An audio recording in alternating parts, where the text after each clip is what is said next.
Wash it up.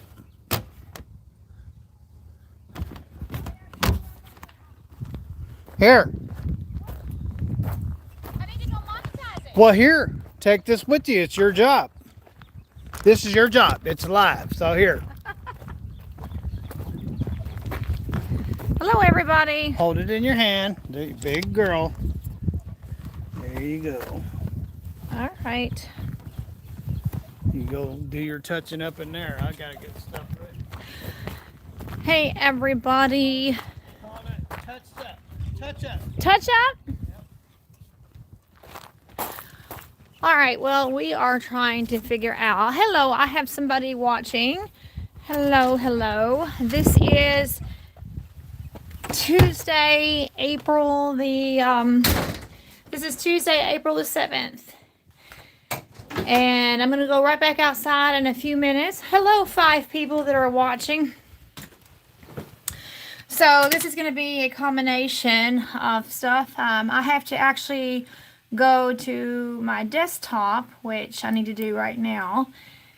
And I already got a like already. Thank you. When you go live, you have to actually go back to your desktop to hit the monetization on there. So I am sitting at my computer. You can see my Edward Williams.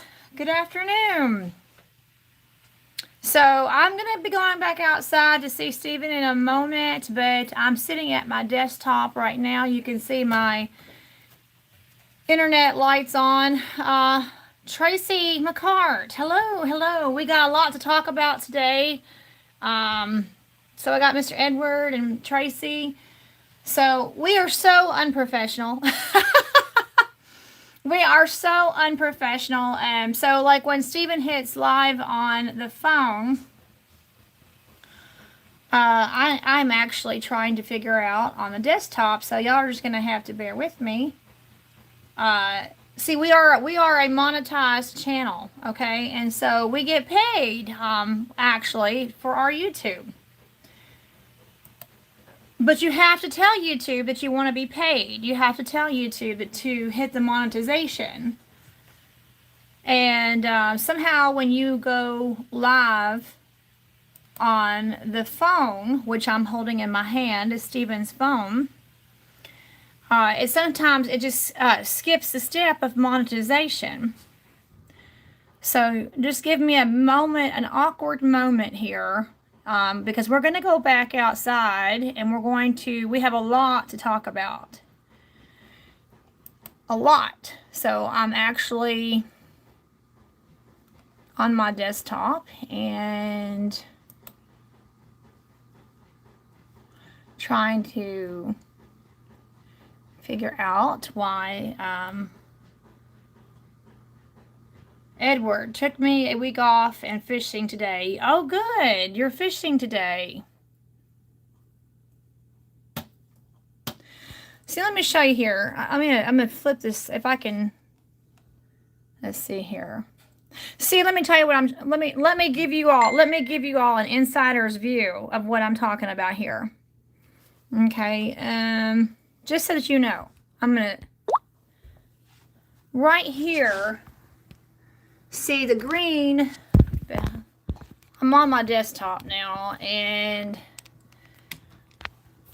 let's see if I can't adjust this. So that you see the money sign right there. That's when we turn on the money. And right here it says Big Billy and Son Trucking is live, and I don't even have a title yet to our video.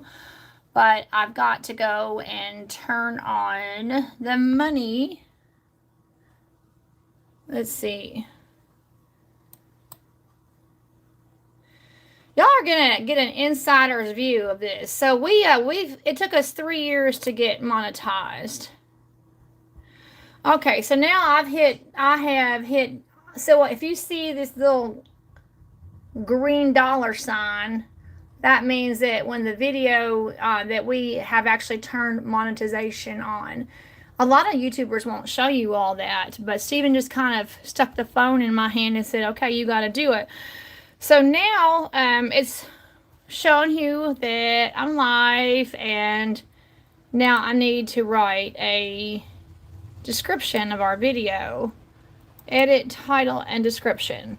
So y'all are getting to see me do this right now. We have a lot we want to talk about, and so I need a title. Even though we're playing live, I need to call this something. So, see, there's a lot that goes on behind the scenes that y'all are just maybe not aware of. So, I'm going to call this video Court Update. Court Update. I'm holding you all in my hand while I'm doing this because if I put you down, I'm going to drop you. Court Update. And Steven says we're going to have a wash party because he's got all kinds of stuff outside to wash. So, court update and wash party. So, oh, thank you, Charles. Thank you very much. You want to see those earrings? I'll show them to you again in just a minute.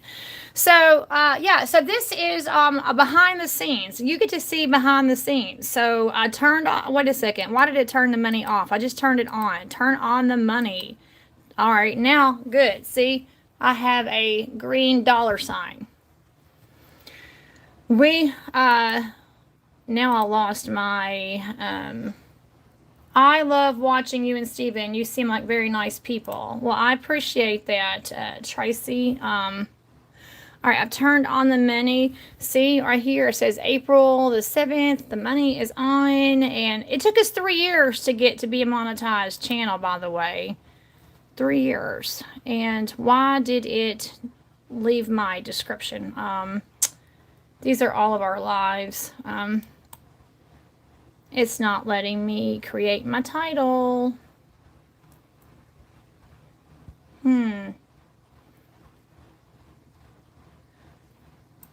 Let's see.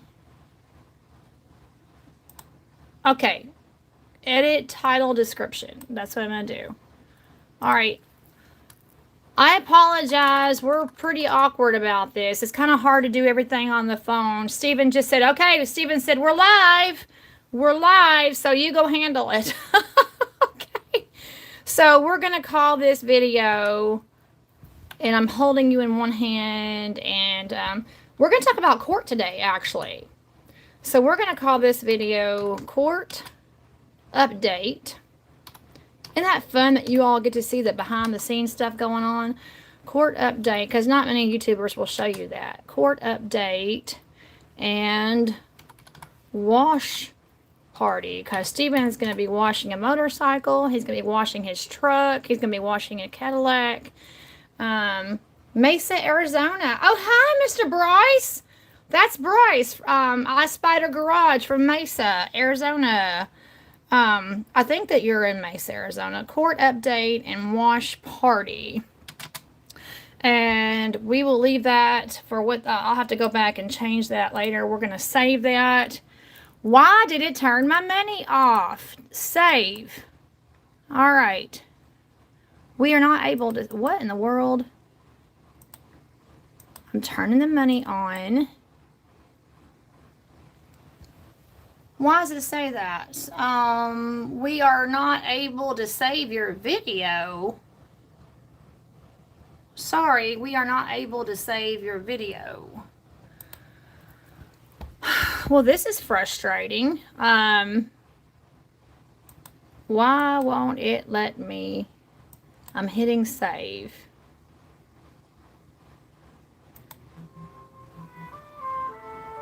Oh, darn. I need to take that call, but I can't. It's a personal thing. I can't answer that call right now because I'm live. Isn't that something? Because that call would involve very personal information. I can't take that call right now because I don't want y'all to know my personal information. I love y'all, but that was a very personal call I can't take right now. Okay, I do not know why it is not.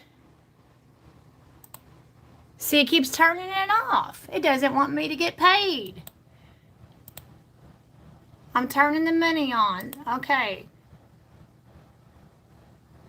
We are a monetized channel. So we got to keep that money going. And I promise I'm fixing to go back outside. I mean, Steven just threw this on me. And, all right, well, it's not going to let me turn the money on. And y'all are tired of watching my screen right now. But this is a behind the scenes. This is a behind the scenes, like, where you turn your money on if you're monetized and all that. So you got to be, well, I don't know why it's not letting me turn it on. But this is what YouTube Studio looks like. And not that y'all really want to know that, but I just came in here. It let me change my title video. Look at that. Court update and wash party. Court update and wash party. And I'm going to try one more time to turn the money on. Show me the money. Come on. Give me the dollar sign. But see, it says I'm going to get paid for that. And it says this video, okay, but stay. All right. Just save it, okay? This video is being monetized. Okay, well, let's keep it that way. It took us 3 years. I better get back outside. There's a lot of action going on outside. It took us 3 years to become a monetized channel. Okay, now you can look at me. Anyway, it took us, we were, and I'm sorry for that behind the scenes stuff, but, you know, we want to get paid for our content. We want to make sure that it's on. So we started YouTubing in May of 2020, but it was not until October of 2023 that we had achieved everything that we needed to achieve to, like, all the subscriber counts and the number of subscribers and the number of watch hours. It took us over 3 years, 3.5 years to get to that status. So you can see I'm very protective. I mean, I want to make sure I turn that money on if we're going to be a monetized channel. So now that we've taken care of that, let's kind of let's see what Steven is up to and why he wants to call this a wash party.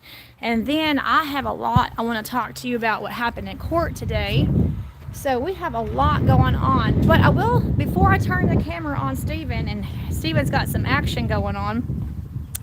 Before I turn the camera on Steven and everything that he's doing, I want to say that we have such faithful channel watchers and channel subscribers that look for videos and they look for things. So we haven't put anything up since today is Tuesday. This is Tuesday, April the 7th. And I did a live on Saturday, April the 4th. And we haven't put any videos up since Saturday, which is highly unusual. Highly unusual for us to go from a Saturday to a Tuesday. And so that was some cause of alarm for some people. And so, see here. Where's my Gilligan's Island? That was some cause of alarm for some people because Mr. Glenn Hunter wrote on one of our videos, "Is everything okay? I haven't seen a video in a few days. Are you and Steven okay?" And so, I mean, that kind of made me feel really good. That made me feel really good that because we haven't had a video in 3 days, which again is very unlike us, but we have had a lot going on, and we're going to talk about that a lot. But somebody just said, "Hey, is everything okay? We miss you. We haven't seen a video." And I tell you what, when that speaks volumes. When you have somebody that wants to check in with you and they're like concerned because usually we're very prolific. I mean, we get a video out never within like 3 days without going out with one. But so yes, I will say to Glenn Hunter, that really ministered to my soul this morning to wake up to see somebody say, "Are you and Steven okay? Miss you," and everything. So hi, Leslie Hill. So yeah, there you go. Go sit down out of the sun. The camera will get hot. Oh, okay. So Steven is giving me the cue to go ahead and turn the video on him. No, I'm telling you to get the camera out of the sun. I'll get the camera out of the sun. Yeah, because it will get hot. All right, so we are having a wash party. Stephen is washing up one of the motorcycles. Weave. Where's this weave? Oh, where's this weave? I don't see no hose or scrubber in your hand. No, you don't see a hose or a scrubber in my hand. Well, I say we because I'm out here talking to you and filming you, so that's why I say we. Oh, that's where you get the we. Yes, so Well, don't get too tired. so it's Stephen's intention to wash the semi and to wash. If I gotta wash something, everything needs to be washed. I washed the purple one. Oh, you've already washed that one? Yep. So while I was in the house trying to get that all figured out, you've already washed up the purple one? Oh, that's right. You did wash this last night. Okay. And of course y'all know, let me show you. Y'all know I love purple. Look at me, I got all my purple clothes today. We had court today and I am my own attorney. I represent myself, so I had to dress like an attorney. I got a nice little purple jacket on. I don't know if y'all can see my purple jacket. Let's see, let me hold that out. So I got a purple jacket on, my purple earrings, my purple necklace, my purple lipstick, and I'm just very much a purple person. So obviously, I'm a purple people eater. I'm a purple people eater, and then I have a purple dress on underneath my purple jacket. So I guess I'm definitely the purple people eater today. So yeah, I had to dress like an attorney with my jacket and make sure I look pretty professional. But going back to this purple motorcycle, that is my favorite one that Stephen has because it's purple. And I'm not going to touch it because I don't want to put my fingerprints on it. But it is definitely a purple jewel. And I love it. I love it. Not to ride it, but I love it as far as that's concerned.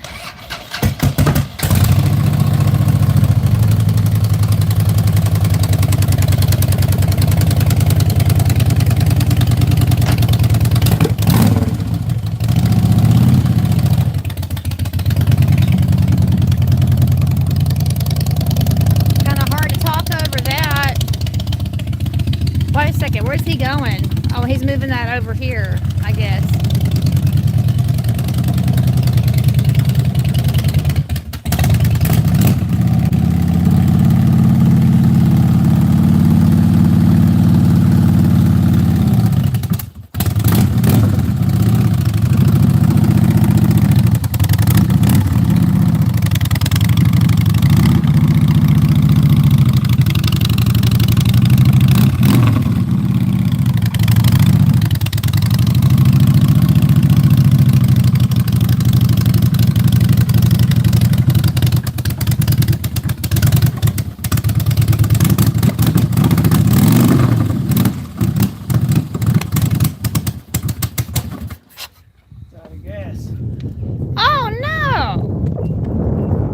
She didn't run out of gas on the highway.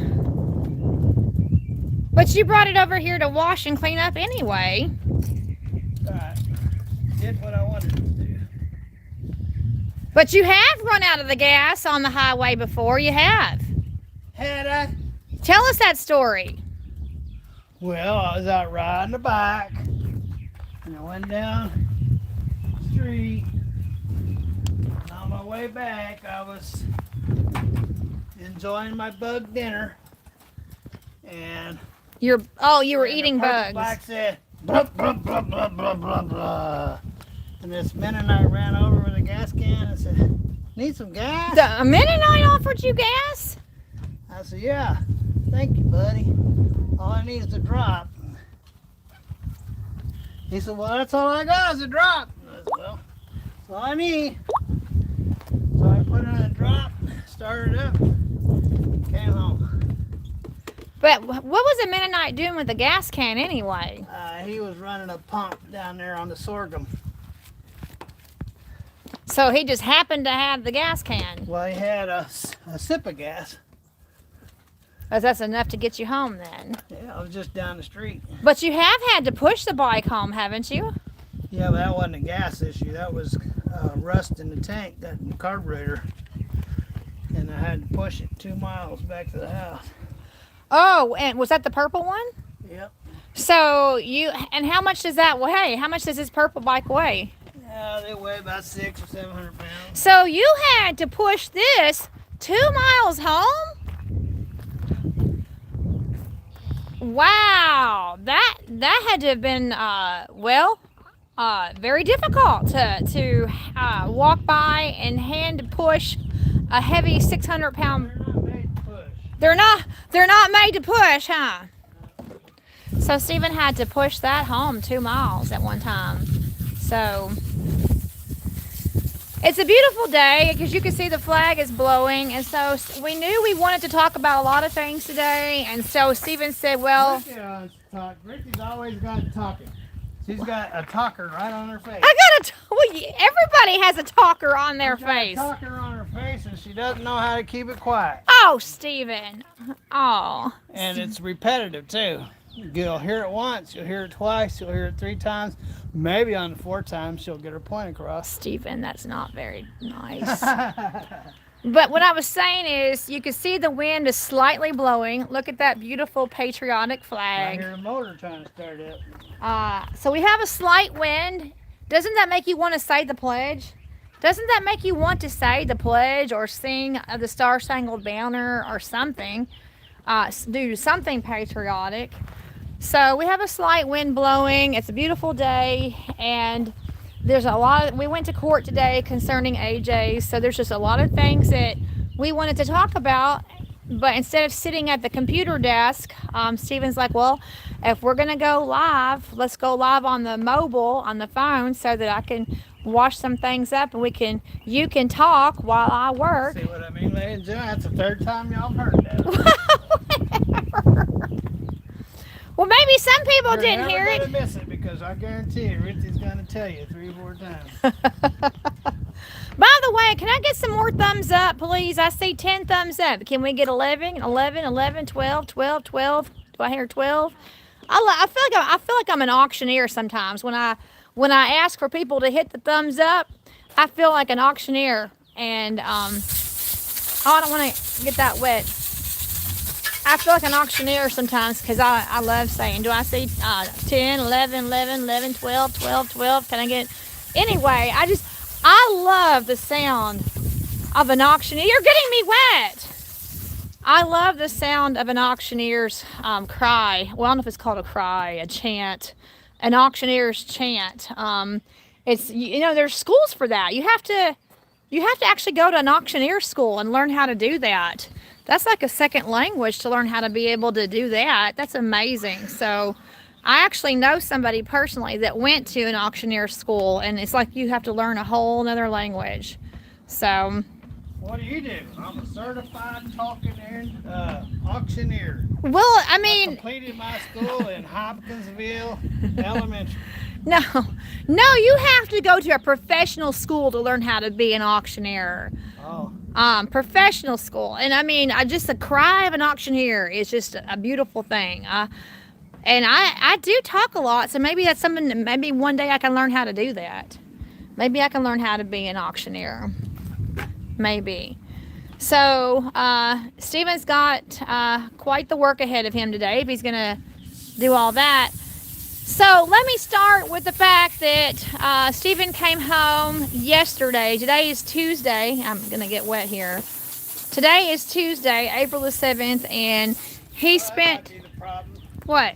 I squirted water at the breather. Well, that's not cool. Yeah, well, it happens. So, Stephen got to see AJ unexpectedly on Saturday night. I made a video about that. So, there is a whole backstory behind all that. Stephen got to see AJ for about 90 minutes. And AJ, if you haven't seen that live, at the end of Saturday night's live, AJ gets to make a cameo appearance, and he actually is in our live video. So if you have not watched that, And I know that it is a 3-hour live, but if you go just to the last 30 minutes of the video, that's where AJ, yeah. I keep doing it. Keep squirting that breather. Well, then you're messing it up. Filling it up with water. Well, why are you doing that? Because I'm washing it. So if you have not, take a look at that. Go if you're not game for a 3-hour video, which most people are not. It just happened to be a 3-hour video.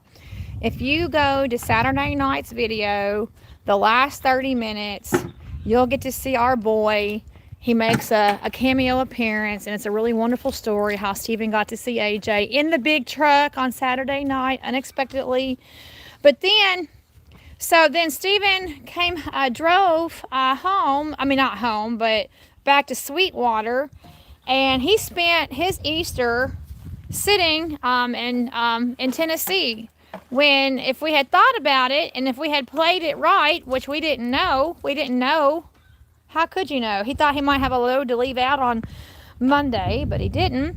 So the regret, even though he truly enjoyed spending an hour and a half with AJ on Saturday unexpectedly, if we had known that he was not going to have a load out on Monday, he could have just spent the night in the truck right there at the boys' home and spent Easter Sunday with our boy. Could have, but should have. Well, how's it go? Should have, could have, would have, never did fix a darn thing. Is That's that the way things happen with a lack of communication. could have, should have, would have, never fixed a darn thing? And yes, because of lack of don't know what's going on. Because of lack of communication. You can't make plans. It's as simple as that. And so he thought that he thought after he saw AJ on Saturday night, he thought, well, he better hot tail it down to Sweetwater, thinking that he was going to leave out on. Yeah, since I've only had 4 loads since Christmas. Thinking he was going to leave out on Monday, but it didn't work out that way. So instead of spending Easter Sunday there with our son, which he could have done, he sat in Sweetwater. And then when Monday rolled around, tell him about what happened yesterday morning. They have no loads, and every single driver, except for James and Shyman, were in the yard. So. And if you know how it is, they all get loaded before I do, so I didn't want to sit around there for 3 days watching everybody get loaded while I sit there. I've experienced that before. So I said, I'm going home. Call me when you got a load. And so he came home yesterday, but that really actually worked out because we had court this morning at 11 o'clock. So that actually, even though it was disappointing that he didn't get a load out yesterday morning, and that he could have spent Easter with AJ, but didn't happen. But I got to spend some time with him, so I'm not going to get caught up on woulda, coulda, shoulda. Well, that's right. I'm thankful that I'm glad I got to see him, and AJ was so excited. He was so excited that all the other kids were excited too because all the excitement that was coming out of him. He's going, he didn't know I was there. He pulls up and he goes, the kids go, what's that truck? And they said, that's your dad's truck. He said, no, that's not my dad's truck. And he looked and he goes, is it my dad's truck? And look at it, that's not my dad's truck. Yeah, it's your dad's truck. It's a 2001 Freightliner. And one kid said, and they just, no, that's not my dad. And then he looked, he saw Gentry and Sons on the door. Well, it's gotta be my dad. It's got Gentry and Sons on the door. And they were all excited when they got out of there. They were all excited. All the kids were excited. Because of AJ's excitement. And he gave you a big hug, didn't he? Yeah, he ran over and gave me a big hug. He says, it's you. I can't believe it's you. So that's just something. It feels so great to be wanted. Aww. That's what he said. So that's something that AJ will always remember, that his dad showed up unexpectedly. Well, I mean, we had permission, but he didn't know. We were keeping it a secret from him. He didn't know. And so the boys had gone to see a movie, and they were coming back. Did they have the big 15-passenger van? Is that what they took? Yeah. So the boys' home has like a 15-passenger van, and Passenger van. so, but they have a 15-passenger But Stephen was in the parking lot waiting. Yeah, I'm missing the brush. Stephen was in the parking lot waiting when the passenger van pulled up from the movies. They went to see the new Mario movie. I didn't even know. There was. I don't keep up with all the new movies that come out. I just don't go to the movies very often because there's usually not something that I want to see. Not typically. It's just not. And of course, I would never be interested in a Mario movie. But the boys, they took the boys in his cottage. The 12 boys in his cottage went to go see the new Mario movie. And so Stephen was waiting for him in the truck in the parking lot when they got back from the movie. And what a reunion. What an exciting reunion that was. So, but getting back to Monday, he decided to come home. And again, today's Tuesday and we had court today. I was going to have to go by myself to court. So it worked out very nicely. It worked out very nicely that Stephen was able to be with me for court. And of course, I am my own attorney. I don't have that brush, that cone brush that goes between the spokes. You had a special brush for the cones? It's a cone brush. A cone brush. Looks like a cob of corn. You know, it's round. So I can get it in between the spokes. Oh, special brush, huh? Yep, that's what I bought it for, but now I don't know where it is. Because that's the way it goes. The hardest thing to find is the one you're looking for. So I am my own attorney. I represent myself. I talked about that in Saturday's live, and I'm very capable of representing myself. More capable than any court-appointed attorney. And so I was expecting to have to be there by myself, but it just worked out that Stephen was able to come home for court. And we're not sure really if he's gonna, at this point, we don't know if they're gonna have something for you tomorrow or not, do we? No, I thought I might call tomorrow. But I had written some papers for court. I know how to write court briefings, and I worked for a lawyer for a long time in my life before having a child, and actually in my life before being married. Before Stephen and I ever got married, we're going to get some stories, some juicy stories. What did Ruthie Bumbles do before she got That's married? right. So I actually worked for an attorney. She was a dirty, rotten lawyer. I was not a lawyer, but I worked for a lawyer. Oh. In my previous life, before marriage and having a child, I worked for a lawyer. So I know how to write court briefings, and I know how to write legal papers. And yes, it's been a long, long time ago, but I still remember how to do it. And I can defend myself in court better than any court-appointed attorney that well, if you've ever had a court-appointed attorney, They just stand around and do nothing. they stand around and do nothing. That's right. They just you know how they will say, like, if This attorney says 20 years, and the court-appointed attorney goes, "Are you sure it ain't 21?" if you're ever in a position where they say that you're giving your Miranda rights or something, and they say, if you cannot afford an attorney, one will be appointed for you. Well, that's true. One will be appointed for you. That's true. But they're not invested in you. They're not invested in you at all. Because they only get $300. But, well, these got paid $500. So the court-appointed attorneys in Trick County, Katy, Kentucky, they get paid $500 for a case. And the thing is, a lot of lawyers charge $300 or $400 an hour. $300 or $400 an hour. So in our case, it's been going on for 2 years, and you only get paid like one time. So like our case has been going on for 2 years, and so the court-appointed attorney gets paid a whopping big fee of $500. And yes, I know that to be true because I have access to the court papers and the court documents. And so, No wonder they won't do nothing for you. yeah. So Stephen has a court-appointed Cost that much attorney. just to show up. That's right. So, Right, $5 a gallon for fuel. Cost me $500 to drive home. Yes, that's right. It was $500 for you to come from Sweetwater Well, up it will here. be when I return. So if you do the math, at 6 miles at a gallon and $5 a gallon, and it's 300 over and 300 back. So that's 600 miles. Do the math. It's $500 just to come home. Well, but you didn't want to sit there for 3 days at the Gentry place. You didn't want to sit there for 3 days. I did that before. So I did have a court-appointed attorney. I mean, I was there all day Sunday. I finally got tired of that. It was so boring that I went over to Love's.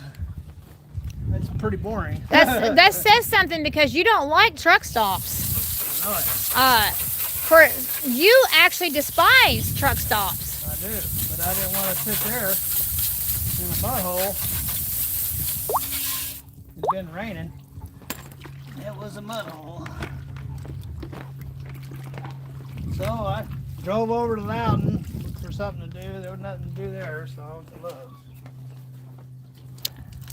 And that's how you spent your Easter. Yep. That's how you spent your Easter.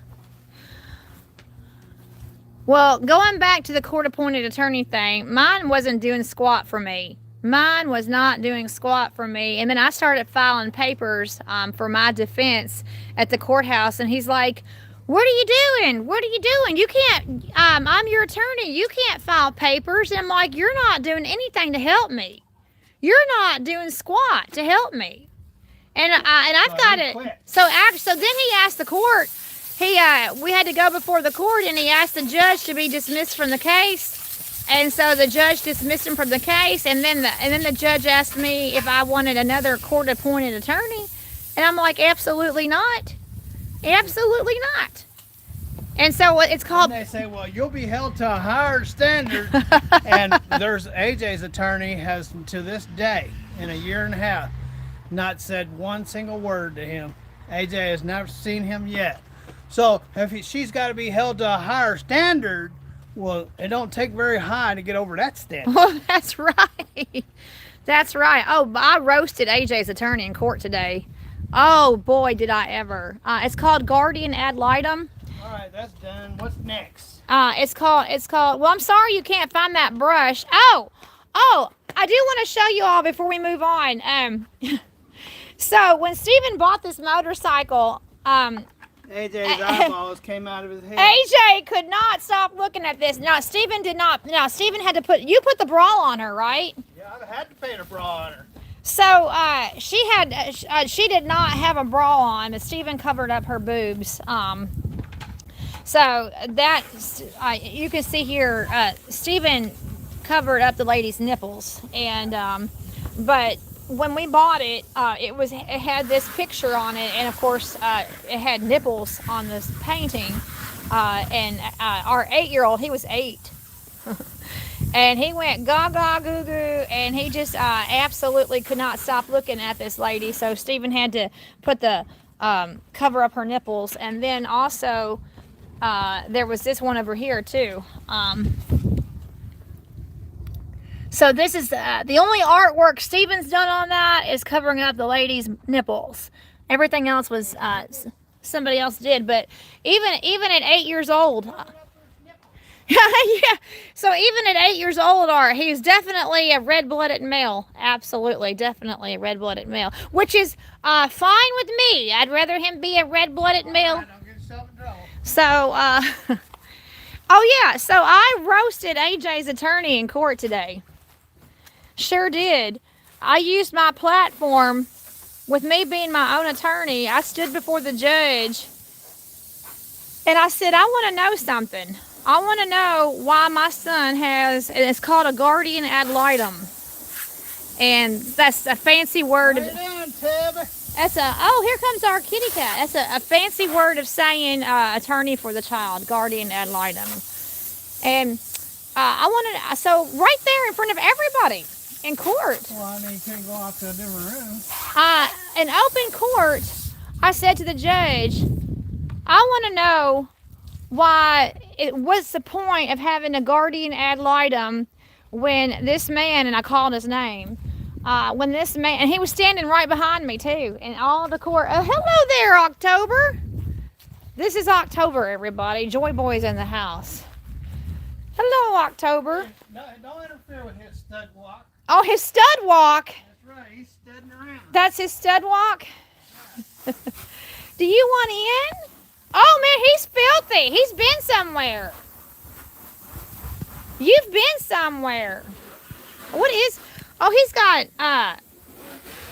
got dirt all over him. He's been rolling around in the dirt. He's been kicking butt. Yeah, we got a cat. We got a stray cat that's been spraying everything. Yeah, look at that dirt. That's he's been rolling around in the dirt. Say hi to everybody. Say, my name is October. Say it. My name is October. My brother Joy Boy's sleeping inside. But he was born in December 4 years ago. His name is October, but he was actually born in December, just like our son's name is August. Oh, you want in? So our son's name is August, but he was born in May. There you go, buddy. So we have a son named August, and we have a cat named October. Isn't that funny? But going back to the court thing, I said, I want to know, I said, this man has never once called my son and never gone to see him at all. And he probably wouldn't know AJ if he saw him on the street. He's never even gotten any involvement with my son. So, because the court has to appoint an attorney for the child. He was the one that said that she had to be held to a higher standard. And again, don't take very high to get over that standard. Yeah, he wasn't happy about how I was going to represent myself. He wasn't happy about that. He's a retired district attorney. Yeah, this retired district attorney, he's like, well, Judge, if she's going to be her own attorney, she's got to be held to the same standard as an attorney. Yeah. Same standard. Boy, oh boy, if he's an example of that standard, the world's in trouble. The United States is in trouble anyway. Kentucky's in trouble. I bet. Somebody's in trouble. So he would not even know AJ if he saw him. He wouldn't know him. He's never looked at him, never called him, never gone to see him, not one bit. So when I had the floor today, in front of the judge today. Since I got the floor. That's right. Yeah, now y'all are going to get it. That's right. Because I'm held to a higher standard, and I'm going to call you out on it. That's right. And, I mean, I know I embarrassed the man. I know I did, but I did so intentionally in front of all his peers. I said, this man, and I called his name, has not had any care in the world for my son. Why? Haven't spoke to him once. Not talked to him one time, and he's supposed to be AJ's attorney. So never gone to see him, never called him, nothing. And of course the judge wasn't going to say anything about that. He said, well, you made your complaint. Yeah. For everybody to hear, and now it's court record. That's right. He So said nobody needs to answer your question. It's all a matter of record. And he wasn't going to say anything. no, but you said that you were looking at everybody looking at him, and everybody was like looking at him very badly. Shameful. Like Shameful. They felt sorry for him. Because I was embarrassing him, yeah. Or that You were bullying him. I was bullying. You were bullying him. I was bullying the district attorney retired district attorney, but you were bullying him. yeah. But so there are some privileges of getting to be your own attorney. There are some privileges about You that. bullied the poor retired district attorney. Kyle Lockerbie. Hello, Kyle Lockerbie. Thank you for joining us. Thank you. You big bully. All right, so let's talk about what happened in court today. Let's talk about what the outcomes were. Step in that. Oh yeah, and your new shoes. Oh, those are some new I shoes. don't know why water's running out of there like that. Look at that. Why is it running out? Do we have a water leak? Well, it shouldn't. I mean, let's see if it stops if I turn this off.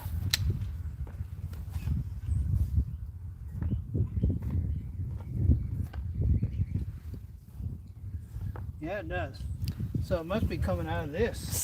So we have a leaky faucet. out of this, I guess. Because when I turn this off, the leak stops. Oh. Okay. Now, I just put that in here too long ago. See how it comes back out? Oh, yeah. Actually, I could see it gurgling down there. Oh, don't get me wet, please. I could see it gurgling down there. All right, so I filed some papers today for court. This court date's been on the calendar for 4 months. Our last court date was December the 16th. And usually they put them 3 months out. Usually our court, I mean, we've been doing this for 2 years. 2 years. We've been involved with court for 2 years. And so usually... All because AJ said he was going to stab his teacher. He made a death threat against his teacher, yeah. And so here we are 2 years later. And they charged him with terroristic threatening second degree because he... Which was a A felony. felony for a 12-year-old child. He was 12, and he got mad at a teacher at school and said that he was going to stab her and kill her. And so he got charged with terroristic threatening.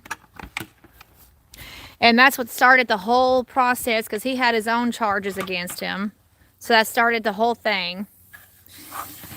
And anyway, so we're used to court dates being every 3 months. But somehow in December, they put it out until April the 7th, which is only the first weekend to April. I watched the F-350 yesterday, too. You can show them that. What it looks like. Okay, I'll go do that right now. All right, so yeah, Stephen had another wash party yesterday.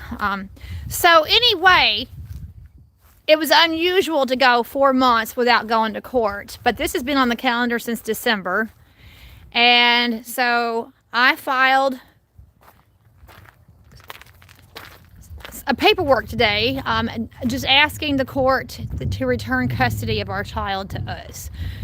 So Stephen wants me to show you, he washed this up yesterday, and he freshly painted the bumper here. He he painted over our old YouTube sticker. Who's here? Norm. Good afternoon, Stephen and Ruthie. I certainly hope that things went your way in court. Well, I'm actually talking about court right now, Mr. Norm. I'm actually talking about court right now. So, looks like Stephen painted over, that was a decal. And he actually painted over, why would he do that? He actually painted over that decal. Why would he do that?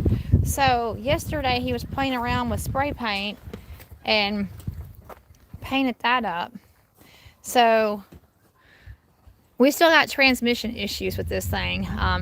Boy, there's a story behind this. Boy, when we were at court today, there's a story behind this. This truck still has problems. And it's not an engine sensor. Stephen says it's not an engine sensor.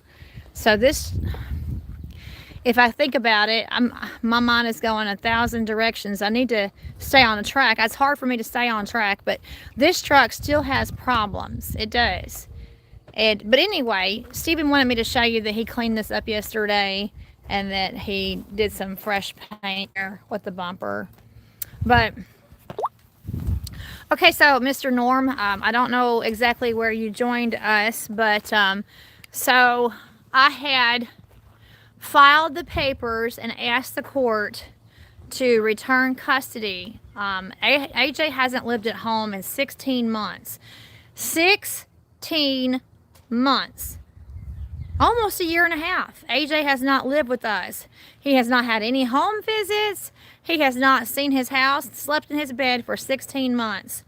And so in the capacity of acting as my own attorney, I filed the paperwork and asked the court to return custody of our child. And, excuse me, my nose was itching there for a minute. And it was a 4-page document, and I just explained a lot of the different things I was reviewing for the court. I was reminding the court that AJ was not taken from us. No social worker went into our home and took our child from us because we were abusive parents. Oh. Oh, okay, Stephen, Mr. Norm, since you're joining us late, Norm, Stephen wants me to show you how he... That is a custom, not a Harley. Okay, you're getting me off track, though, but okay. Stephen wants me to show you, Norm, this purple bike that he cleaned up, and there was a lot of confusion. This is a custom bike. We did not build it. We did not build this bike, but it is a custom bike. But it's not a Harley, but it's a custom built bike. It's a chopper. It was born a custom bike. That's right. It was a born custom bike. Man, I cannot stay on topic for anything. That motor was set in S&S motor company. They build motors. That motor's set in pieces until the person that built that bike ordered that motor with what he wanted in it. What cam, what pistons, blah, blah, blah, blah, blah. They built that motor, and when it was built, that was its born on date. Okay. Hi, Billy Huff. Hi, Billy Huff. I don't know if y'all heard Stephen from all the way back there, but anyway, so we did not build this bike, but we bought it as custom, and of course I love it. When it got its birth certificate. Its birth certificate, and it's 2004. It was custom built in 2004. Custom built in 2004, and this is 2026, so that was 22 years ago. How many owners did it have? I'm the fourth owner. Stephen, are you sure you're the fourth one? You're the fourth one? So we are the fourth owner of this bike. Fourth owner. Okay, so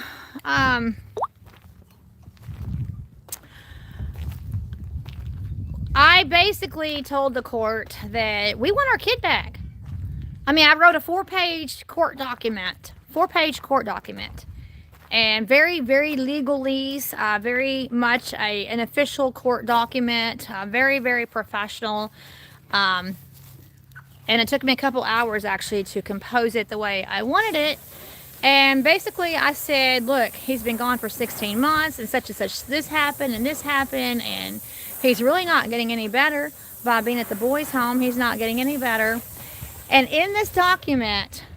Hey, ladies and gentlemen, this is rare to see this thing out of the garage. It don't hardly ever come out of the garage. It's been that way since the day we brought it home. So... Garage kept because we only use it for trips. Yeah, we basically do only use it for trips. That's right. Right. So, as Stephen was saying, it's rare to see this out of the garage. But he's having a wash party. A wash. Yeah, when we went to CA Day, it was raining. And I put it away because it was raining. And this is the first time I've had a chance to wash it.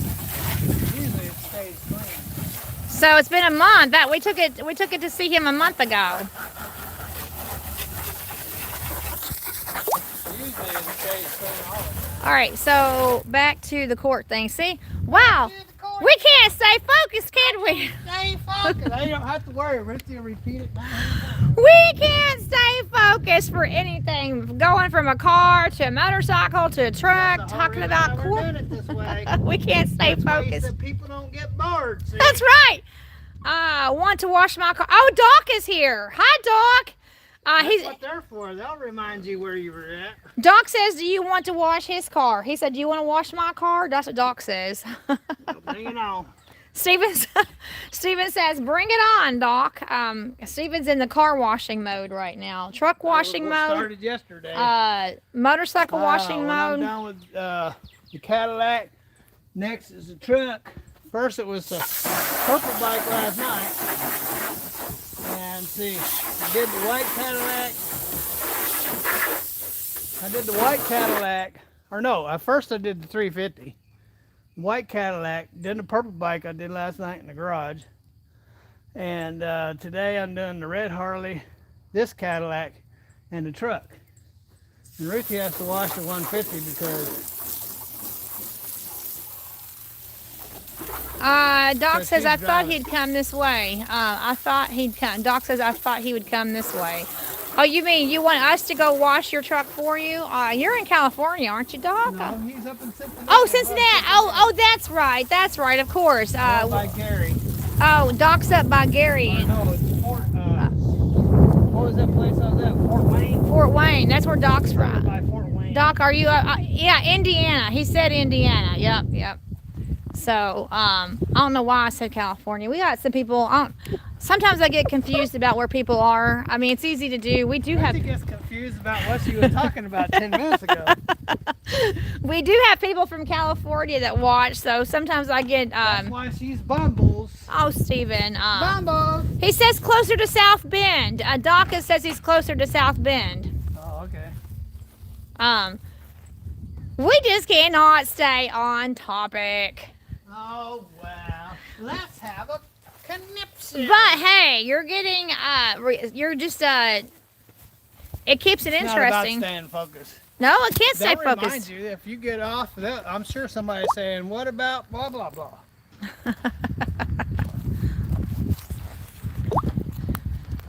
So the judge denied my petition. I was The goal asking. now is he's coming home for a few days for his birthday, but I have to be here, and I have to return him back, and they're going to bring him here for his birthday, which is May 16th.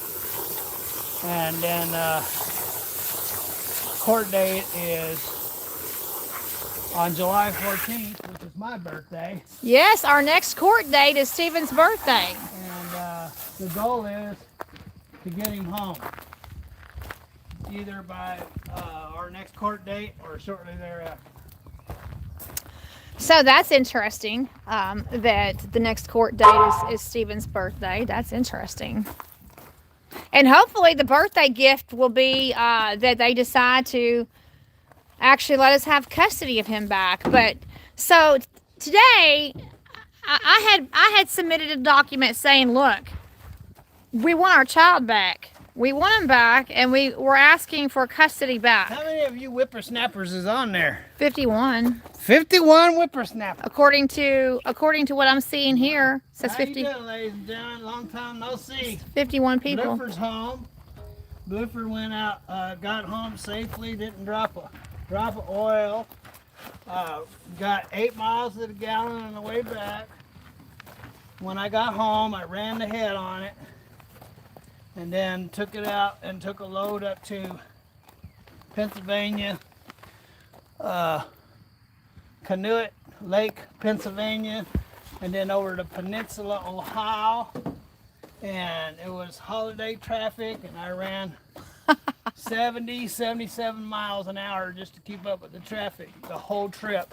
So it was 600 and something miles, and then back over to Peninsula.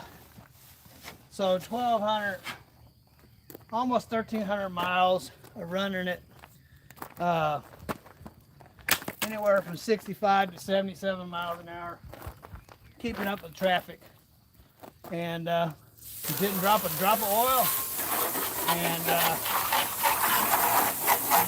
it's averaging, last time I fueled it got 5.5. That was on the way up. So it's not getting 4 miles a gallon anymore. And it doesn't have that stutter anymore either. So it's had to stutter for the longest time at 13.25 RPM. I'm sure a lot of y'all remember. At 13.25 RPM it would stutter when it was loaded under a coil. But the stutter's gone. No more stutter. So something I did, because I did a lot, stripped it down to just the starter, and the only thing that was left was the starter and the oil cooler. Other than that, there was nothing else on the motor. So whatever I put back together, I must have found out what was making it stutter. You don't have that buzzer. You don't have that. No, I fixed it. It don't have the cicada. The cicada doesn't sound. have any alarms or any lights. And the biggest thing is when Blooper pulled off his panty, and showed his undies, we found out just how beautiful Bluford is. He's got not a brand new, but he's got a PDI kit in him. And I looked up the numbers. It's a PDI kit. So Bluford is not an original motor like I thought he was. I thought it was a virgin motor. But he has a PDI kit in him, and it looks real good. Bluford looks real good under there. Bluford has nothing to be ashamed of. And the inside of the head was the, wherever I could see in it, all looked like fresh steel. And so the motor is a lot fresher than I had ever imagined. And so had I not broke down in Tremonton, Utah, and went berserk and ripped my motor all apart, which cost me $2,000. It's better than put 10. her back together. Better than 10,000. I got a lesson learned, and the lesson learned was, first off, don't do that again. And next time, pressure test your motor before you start tearing it apart. And that Bluford has a PDI kit in him. And what does that stand for, PDI? What does that stand for? It's a top quality aftermarket kit. So you could either buy a cat rebuild kit, or you can go to the aftermarket stuff. And as far as aftermarket, the top of the line aftermarket stuff is PDI. I don't know what the word stands for. I'm sure somebody knows. I don't know what the initials stand for. Probably Performance Diesel Incorporated. So somebody said, let me see, let me read this comment. Hogger C2L, or is that C21? Hogger. Somebody with the YouTube handle Hogger says that, is the house going to be next? Are you going to wash the house next? Not my job, not my department. Not your department. That is not my department. Although you do keep the leaves out of the gutter. He does keep the leaves out of the gutter. I've been up there with the blower, brother. He does, so somebody's, well, he's washing all of this, the house comes next. But he does a great job with keeping the gutters cleaned out. So instead of having his mind in the gutters, oh, did you like how I did that? Instead of having your mind in the gutters, you clean out the gutters on the house. So Hogger, that to answer your question, Stephen said that that's not his department. Not my department. I guess that means that I'm supposed to be washing the house. Not my department. But Stephen does a great job keeping everything clean, though. He does all the cooking. Yes. He does all the cleaning. So Stephen cooks a feast every time he comes home. He's an amazing cook. If he were not a trucker, he could be a chef. Stephen could open his own restaurant. Could be a Chef Boyardee. Stephen could open his own restaurant. Oh, he could. I did. I could open my own restaurant. I did very well too. There you go, big belly restaurant. Ah, well now then people coming out of the restaurant would have a big belly. There you go. Now that makes sense. Yeah, buddy. Oh, Kenny says it looks like Stephen needs to find a new job as a chef. Well, I tried to find a new job, and every time I do, I go in debt. That's true. Every time. I put myself $180,000 in debt trying to find a new job. He has. I started off. I had a 1996 Peterbilt. Then I went to that was 21 years ago. And then I went to a 2007 379 Peterbilt. In fact, the 96 was a 379 extended hood. 350, or no, it was a 500 cat, 3406, 15 speed with, I put 308 rears in that dude. It dropped the valve, chewed up the cylinder, said goodbye. But after that, I said never again. If a truck ever blows up again on me, I'm not walking away. So my next one was a 2007 379 Peterbilt extended hood, all red. It was beautiful, with red. purple metal flake in Oh, it. it was beautiful. And Gorgeous it took truck. me about 2 months to get it cleaned back up. Oh, it was It only had awesome. like 500. It had 500,000 miles on it. Just broke It's 500,000. beautiful. And the motor had, I can't remember. Did it have warranty on it? I can't remember. I don't remember. But anyway, the guy I got it from was a pig, and his theology was that I found out a long time ago a clean truck don't make any more money than a dirty truck, and he lived by that motto. Yeah, he did. And I thought he had a dog because I laid my head at the end of the mattress one time, and I was like, golly, what the heck is, man, he must have had a dog. So I asked this boy when I got back to the shop, did your dad have a dog? He said, no. He said, no. I go, oh, I get it. It wasn't a dog. It was his dogs. Oh, God. And he looked at me like, what are you talking about? Ah. That boy, and he was filthy. Anyway, it took me about 2 months to get it cleaned up. And it was so beautiful that one day I had just cleaned it up, and I was talking to this other driver. And I had a really nice Mack 48-foot Mack, all aluminum trailer with boxes, and I kept it all shiny and polished. And I had it down in Houston. I was talking to another driver, and this guy kept following me around. Oh, by the way, this trash blew on my truck when I was driving down the road. What in the world? It looked like butt white. Whoa! You got Like a hamburger wrapper. on your truck. Whoa! It did. I saw it blow up. I was next to another truck, and it blew up. And it got caught up there. Wow. Yeah, I was flying hamburger wraps. Wow. Anyway, this kid kept following us around. I said, can I help you, sir? And he goes, oh, I just wanted to say that's a really nice truck. I said, well, thanks, appreciate it. Anyway, that was a beautiful truck. It was red. It was gorgeous. And, I had to have surgery on this eye. I lost I have peripheral vision over here, and I had to have surgery to put a blib on in my eye, so I didn't lose it. Now I have 20/20 in that eye. I don't have this spot right here. Anyway, so I lost that truck because I couldn't finish the payments on it, and Because you had surgery and you couldn't work. so anyway, when I recovered, that's when I got that Cascadia, remember? Mm-hmm. I got a brand new Cascadia. Nobody ever drove it, right out of the factory, mid-roof. Is that the one I ran into? That's the one I ran into. Yeah. It was parked out here, and Ruthie ran right into It was right here in front of the I house. tell you, I almost went berserk. Yeah. Here, I'm bringing home a truck. Nobody's ever touched it. Ruthie runs right into it. That's true.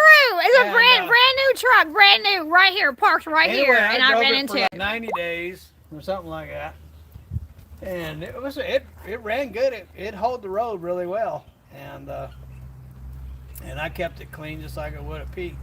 But I was in not Cincinnati, but I was south of Cincinnati.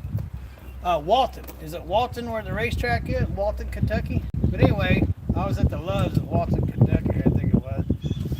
And went to hit the button. Dude would not start. Not thought.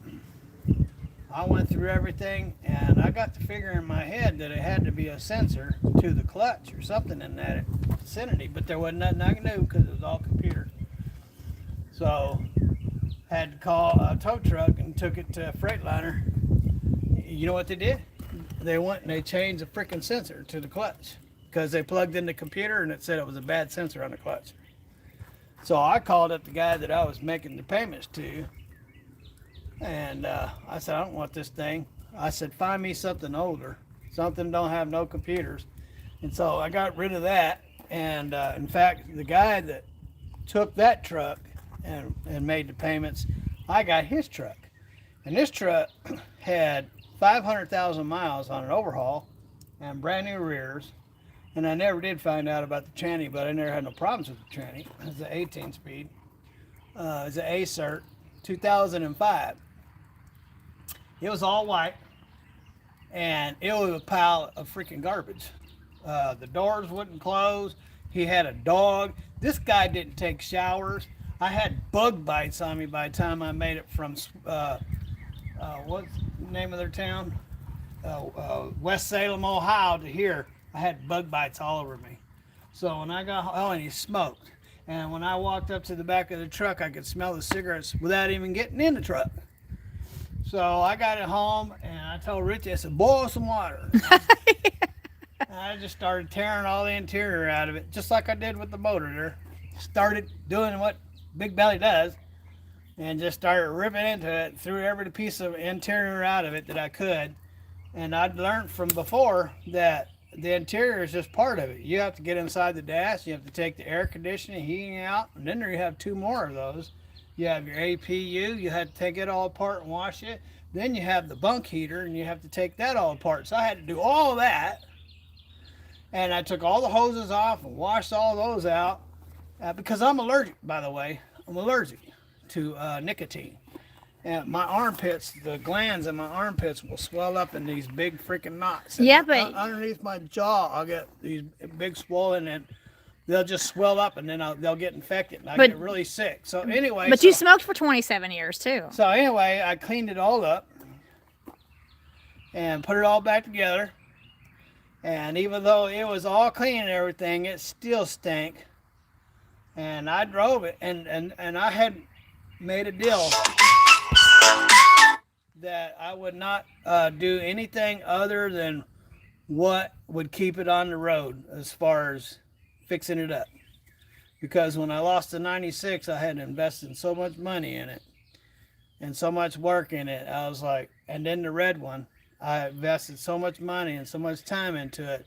I made a promise to myself to do nothing to fix it up until it's paid for. So I drove it like it was. I did adjust the door so they'll shut. But you didn't have a CD. You didn't have a CD player. I mean, a radio. I didn't have a radio or nothing. Nothing. No radio. And nothing. I sang to myself for I should paid it off in 2.5 years, and it was a 3-year lease. I paid it off in 2.5 years, and as soon as I got it paid off, man, I had plans. First thing I did, and it took me forever because somebody went in there and just cut all the wires to the stereo. So it took me 17 hours. Remember? It took me 17 hours to wire in a new stereo, put in speakers, and I took the interior apart again and cleaned it again because it still stunk. And I changed out the seats, put fresh seats in it, put in new carpet, put on I didn't put a visor, but I put on a new bumper, put on a 3-door rack, put on fenders. I polished everything. Anyway, after a while, that red truck was the best looking truck I ever had. But after a while, that white one was every bit equivalent to a quality truck as that red one. And she was a beauty. But then we had problems with AJ. And he was getting in trouble and getting all kinds of trouble. And so I sold that. I had a brand new Mack trailer too. Nobody ever drove it. I know, It was mine right from the factory. Nobody ever pulled it. I sold my trailer. It's really hard for me to talk about, really, but I sold my trailer and my truck to start a new business called Big Belly Rebuilds, and to buy, fix, and sell Harleys. And That's why we have our motorcycles. So, and that was my plan. And in the state of Kentucky, you cannot buy, fix, and sell anything without a dealership license. So I tried to get a dealership license, and so I separated my property, and that half of it over there is commercial, and that was required. The RV was on that property. It was my office, and the shop was my shop, and I had to have $20,000 in inventory, and I had to have $100,000 in the bank. So I got everything, and how you get $100,000 in the bank, because I didn't have $100,000 in the bank, is you get a bond when you get your insurance. So that's how you cover that. And so I got everything done and made all the requirements, but then I was broke. And then it was COVID. It was 2020. It was the year of COVID, and I couldn't sell these bikes. And that's why I bought those bikes. That's right. That's why he has the bikes. I bought those bikes for inventory. I had to have $20,000 in inventory. I paid $6 for that one. I paid $5 for that one. I paid $7 for the other. and then I had the forklift, and I paid $3 for that. So that was my $20,000 in inventory, and so I had everything. And then yeah, COVID hit. That was 2020. And then the bikes went worthless overnight. So I couldn't even sell none of those bikes for $4,000. So it was like, so anyway, so what did I do after that? Well, then, in March of 2020, you sold the white truck and you sold the Mac. Oh, I bought that black one. Yeah, wait, well, let me hold on. That was May of 2020, May 8th. That was your mother's birthday, actually. On Stephen's mother's birthday, May 8th of 2020 is when he sold the Mac aluminum flatbed trailer, that brand new, and he sold that white Peterbilt. And then March, 10 months later, in March of 2021, is when you bought the black Freightliner. Yeah. That was 10 months. So you went from May of 2020 to March of 2021 without having a truck and trailer, trying to make it work with the motorcycles. But you knew that with COVID, COVID had destroyed. I mean, yeah, I wasn't going to sell any motorcycles. Right. So then you I said was not going to support my family by having. So by January, you were coming to me by January, and you were saying, "I'm gonna have to do what I know how to do. I'm gonna have to get another truck. I'm going to have to get another truck, and I'm gonna have to go back into trucking."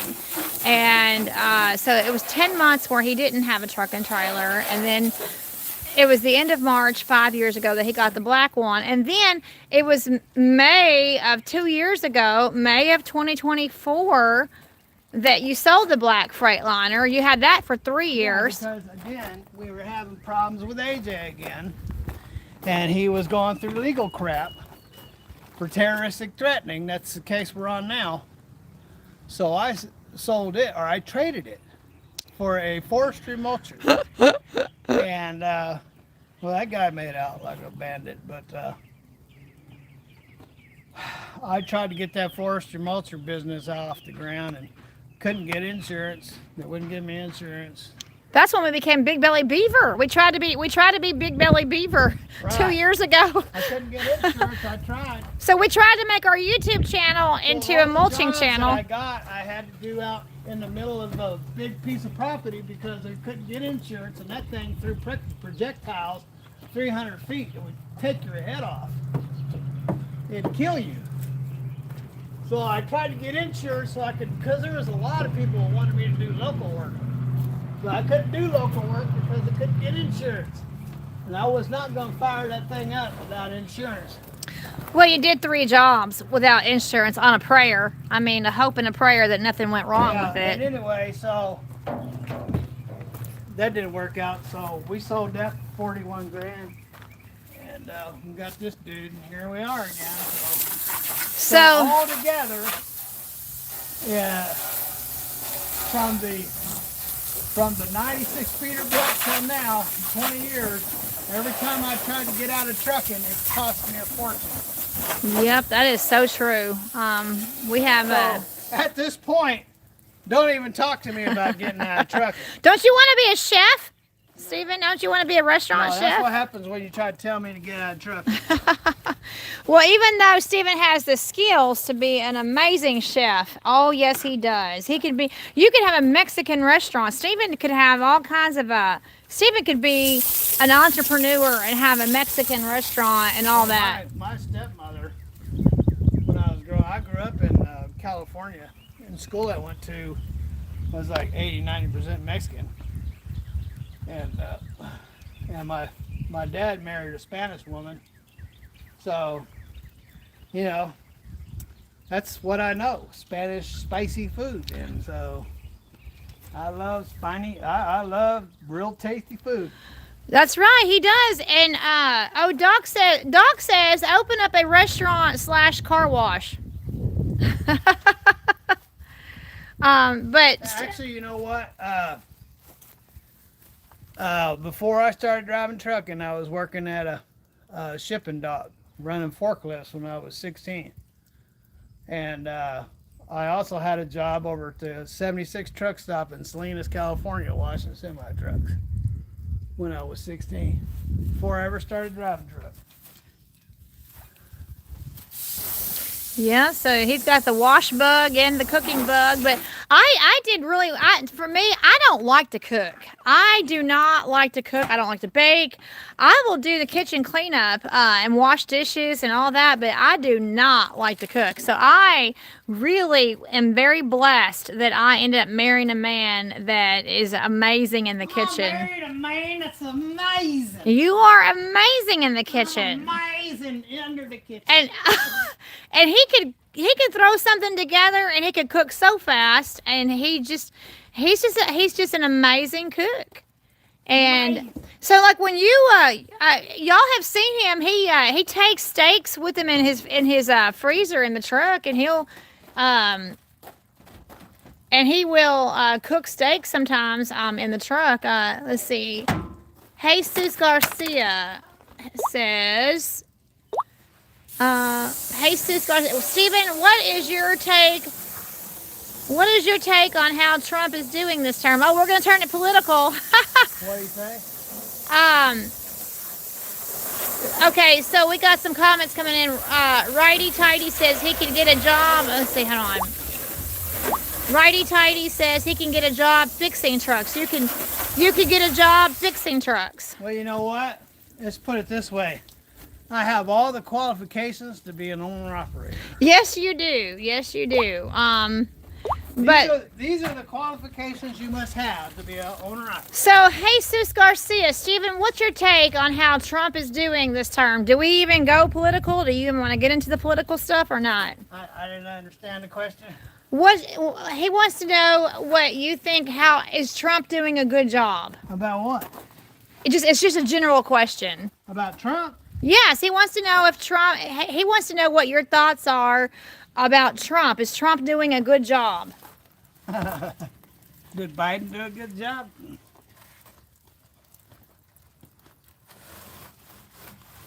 Well, I think that Stephen's trying not to alienate our audience. I mean, you can really get into the political stuff.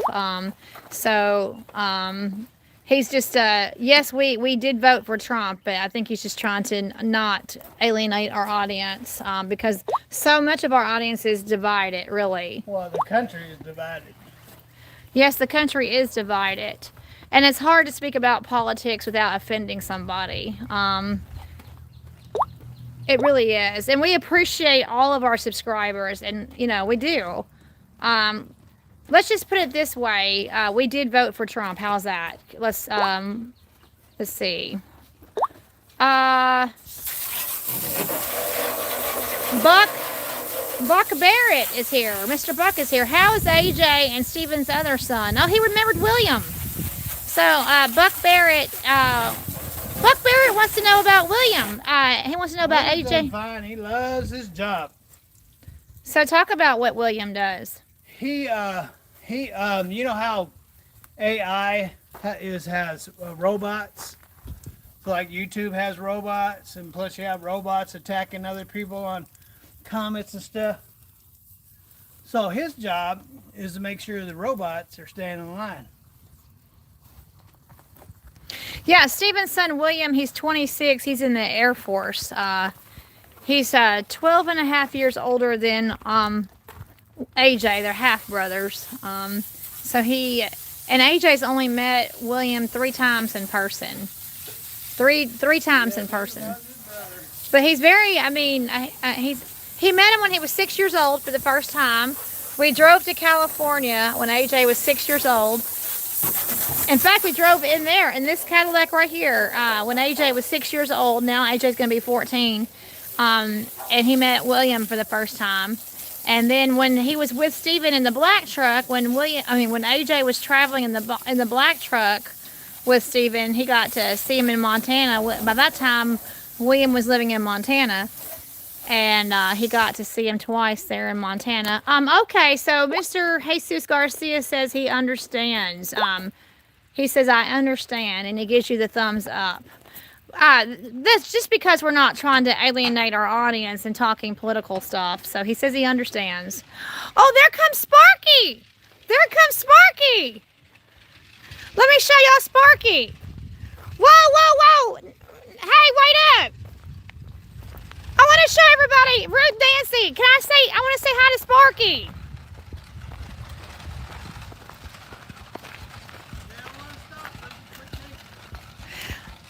Hey, I just want to see Sparky. Can I see Sparky? Okay, I'm not going to show y'all's faces. I'm not going to show you all. I'm just showing the horse. See, I've turned the camera away. Camera's not on you all.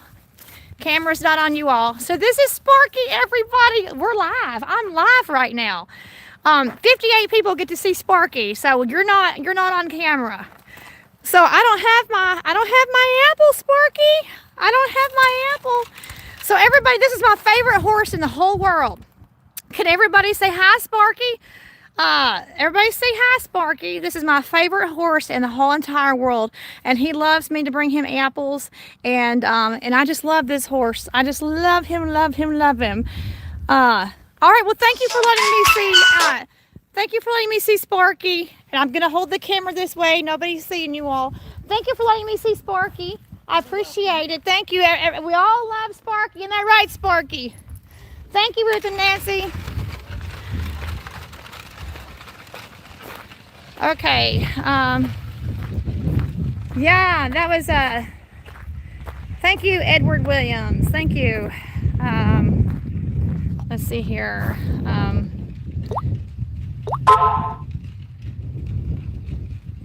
Oh, Doc. Okay. Doc says, I got to get sewing. I'll see y'all the next time. Okay, Doc. Doc is leaving us. Thank you, Doc, for joining us. Thank you. Hank Smith. PDI stands for Performance Diesel Injection. Don't quote me. He says Performance Diesel Injection. But don't quote me. Thank you, Mr. Edwards, for telling Sparky hi.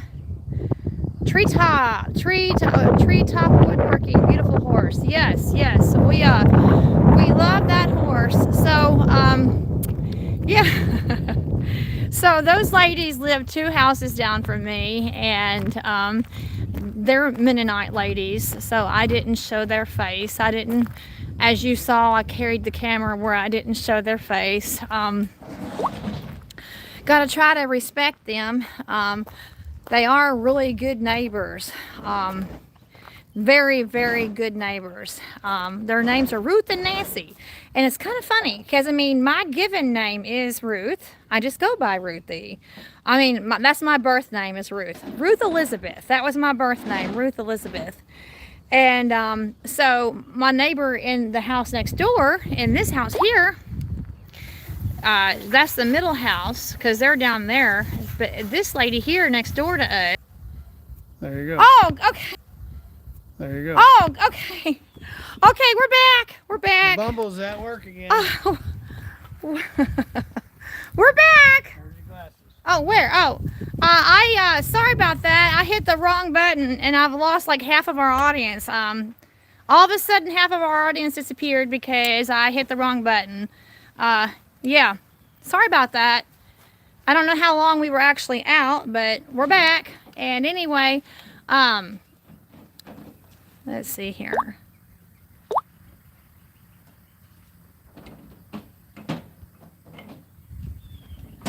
Wow, I'm glad that we got reconnected. So I'm back. I just got reconnected? yeah, we're. It says I'm live. You got reconnected. So Stephen fixed it. Stephen fixed it. That's the beauty. That's the beauty of being live, is that you can hit the wrong button and lose everybody. So well, I mean, that's what being live is all about, is that it's not polished. Okay, we got everybody back now. Everybody's coming back now. Right, there you go. Scream, holler. Everybody's coming back now because they know that we're real. Like 20. Know that Bubbles is at work. Like 20 people just came back all of a sudden. At work. Well, cause they don't call me Bumbles for nothing. Bubbles at work. I hit the wrong button on the camera, and all of a sudden y'all were gone, and then so because we were gone, everybody disappeared. Like, okay, well that live is gone. So I hit the wrong button. Anyway, so thank you for coming back. thank you for coming back. That can happen in a live. That can happen. That's what Ruthie was doing. I was like, Stephen, help me. Everybody's gone. I did something. I did something to make the video go away. We are still not professionals. I don't claim. Still not professional. We're not professionals on this live streaming stuff. Especially when you're on the mobile. We don't even know what to call it. Especially when you're on the mobile, it's different than when you were on the desktop. We're not professional with this live stream stuff. That's right.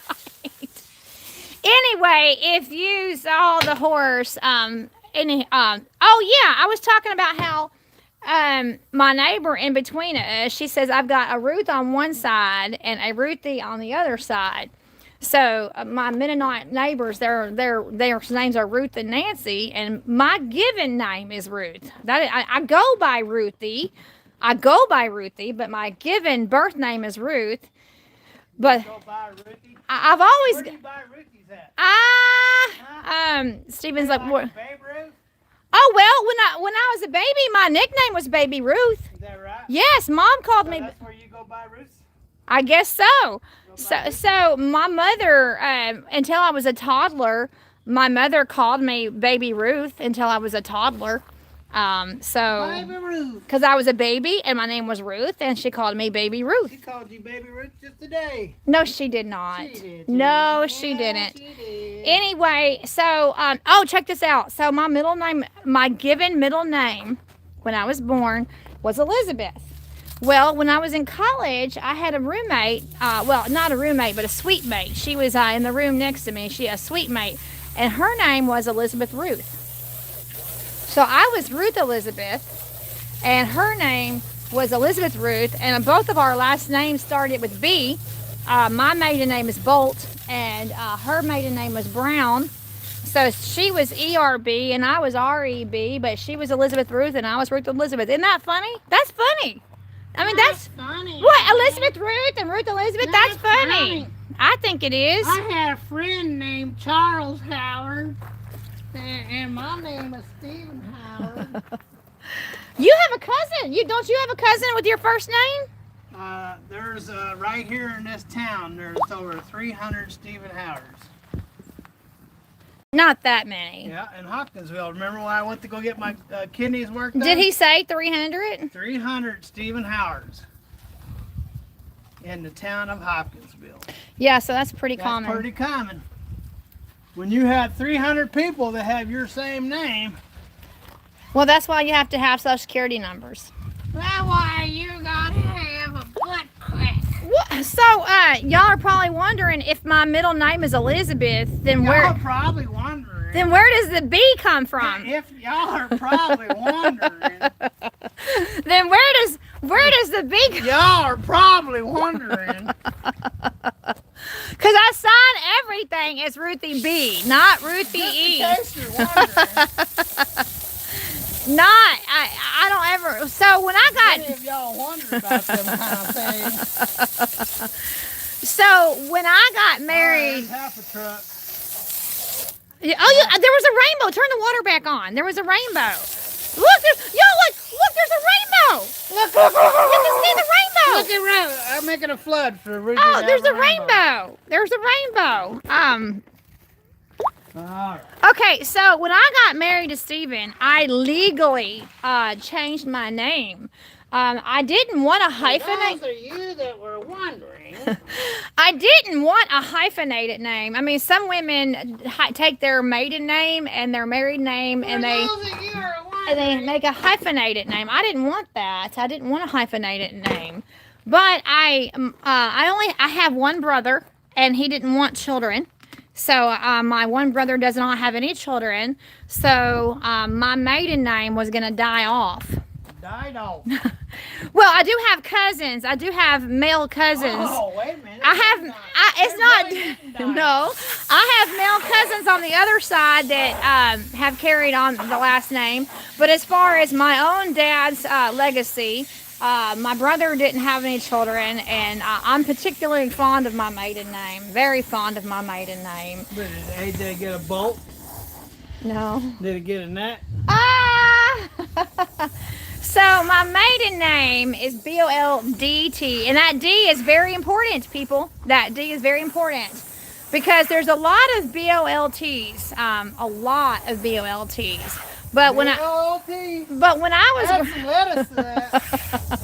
But back in the day when they still had phone books, we don't have phone books anymore. But back in the day when they still had phone books, my brother and my dad were the only B-O-L-D-T's in the white pages, and so that D is very important, and it's like the word bold with a T, like bolt. So it's got that subtle D sound, that subtle D, like bolt, like that Ruthie. She is bold. She's a bold person. So I'm very fond of my and there's a Bolt Castle in New York on Hart Island. I'll look it up. A B-O-L-D-T castle on Hart Island in New York. Do the other half of the truck for me? So anyway, when I got married on my Social Security, who wants to wash Stephen's truck for me? Is what he's saying. So no, the other half. The other half.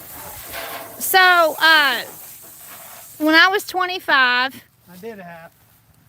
which was 23 years ago, my Social Security card and my driver's license, I completely did away with the name Elizabeth. Completely did away. And so I don't... In case y'all was wondering, I totally did away with Elizabeth. I don't use Elizabeth for anything. And so my legal name is Ruth Bolt Howard. Just in case y'all was but it's not hyphenated. Y'all's wondering about that now. The wondering has to be rested. But it's not hyphenated, so it's not Bolt Howard. Rest at ease, ladies and gentlemen. Just in case y'all was wondering, now you could rest at ease because Elizabeth has been put down to sleep. Well, and so I don't ever sign my name without signing the B. I mean, that's just, we don't say Susan Anthony. We say Susan B. Anthony. We don't say John Kennedy. We say John F. Kennedy. Some people just have to have their middle initials. I mean, you say Susan Anthony, it's like, who is that? But you say Susan B. Anthony, and everybody knows who you're talking about. So some people just have to have their initials. And so I'm certainly glad my name is Big Belly.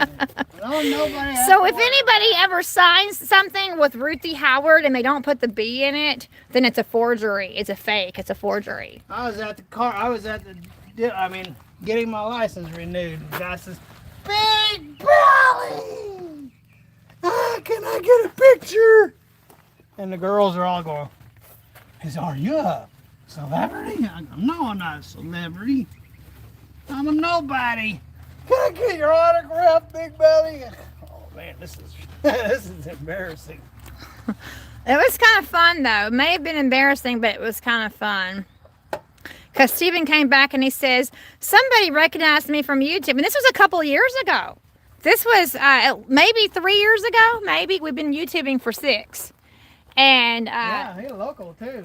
Oh yeah, a local person. Farmer. And a local farmer. So embarrassed me in front of all the DMV. You loved it, and Told you the know whole you did. world that I was Big Belly. You loved it, and you know you did. You love the notoriety of somebody recognizing you from YouTube. You know you did. Oh, that's poor. So that was 3 years ago, actually.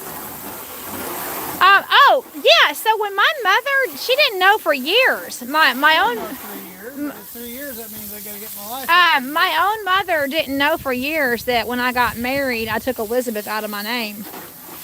And she's like, I gave you the name Elizabeth for a reason. I gave you the name Ruth Elizabeth for a reason. I really like Elizabeth. And I said, well, Mom, I just wanted to keep my maiden name. Somewhere in the picture, I wanted to keep my maiden name. Are you talking about Obama? No! Mom, Sylvia, my mom. Oh, I was just talking about Obama. No, my mom was upset that I had gotten rid of the name Elizabeth. Oh man, that window's down. Uh-oh. You've been spraying and your window's been down? I've been spraying with my window down.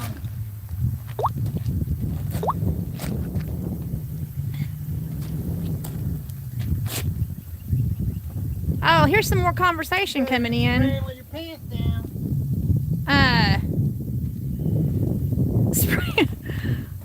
Okay, Edward, sorry I didn't see it. Wasn't long, maybe. Oh, okay. Well, he said that we were down for a minute. Edward said we were down for about a minute. Yeah, Miss Bumbles. Because I messed it up. Treetop woodworking, only a minute. Y'all are gold. LOL, Steven. Buck Barrett wants to know, has Steven got any idea of where his next trip will be? I told him I'd want to go to Draper if they can come up with a Draper. Yeah, Steven likes I going ran the to... Drapers for a long time. They worked real good because I can go buy the house after I load up, and then when I come back, I go buy the house. Not that I go buy the house, but I can if I need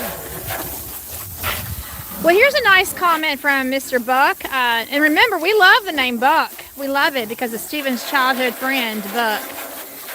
Mr. Buck says, I love the fact that y'all don't try to be professional about channel. That makes it real and authentic. And one of the reasons why I love y'all's channel. In other words, all of our bumbling around. But how we bumble. You sound like a horse over there. What? Do that again? What? I heard you. What are you talking about? Sound like a horse over there. No, I didn't. No, I did not. But he was saying the fact that we're not professional or even try to be professional, it makes it real and authentic, and that's one of the reasons why he likes our channel. Well, thank you, Mr. Buck Barrett. I'm glad that our authenticity comes. That's what most people say too. The reason why they like the channel is because it's real. It's because it's real, and we've got errors and we've got flaws, and we're not polished. We're not a very polished channel. We're not putting on a show. We're not fake. Just sharing our lives. So we're pretty authentic. How do you say that? Authentic. We're authentic in our bumbling around and making mistakes. We're not an AI. We're not AI. Norm says that your truck is a beautiful truck. He says that's a beauty. Norm says your truck is beautiful. This is Blooper, not just a truck. So it's not just a truck. Blooper is a character on this channel. Look at what he makes Big Belly go through. Yeah, that's right. Oh, look at it. Got my foot wet. Darn it. Oh, and those are your new shoes too. So yeah. So and what was your friend Buck? What was his last name? Kirk. Buck Kirk. The reason why we're so attracted to Buck Barrett's name is because we've shared this before. Steven's childhood friend was Buck Kirk, not Charlie Kirk. All my best friends in a peace sign. That's a quotable quote. I can count all my best friends in a peace sign. That's a quotable quote.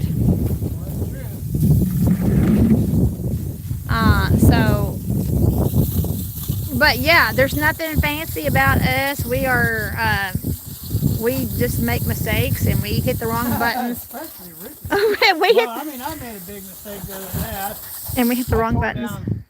I tore down my motor in the middle of Utah. Yeah, that was a big mistake. Well, actually, no, you were talking about all the good things that came out of that. Yeah, I got it. A lot of good things did come of it. Yeah. Number one, he don't stumble anymore.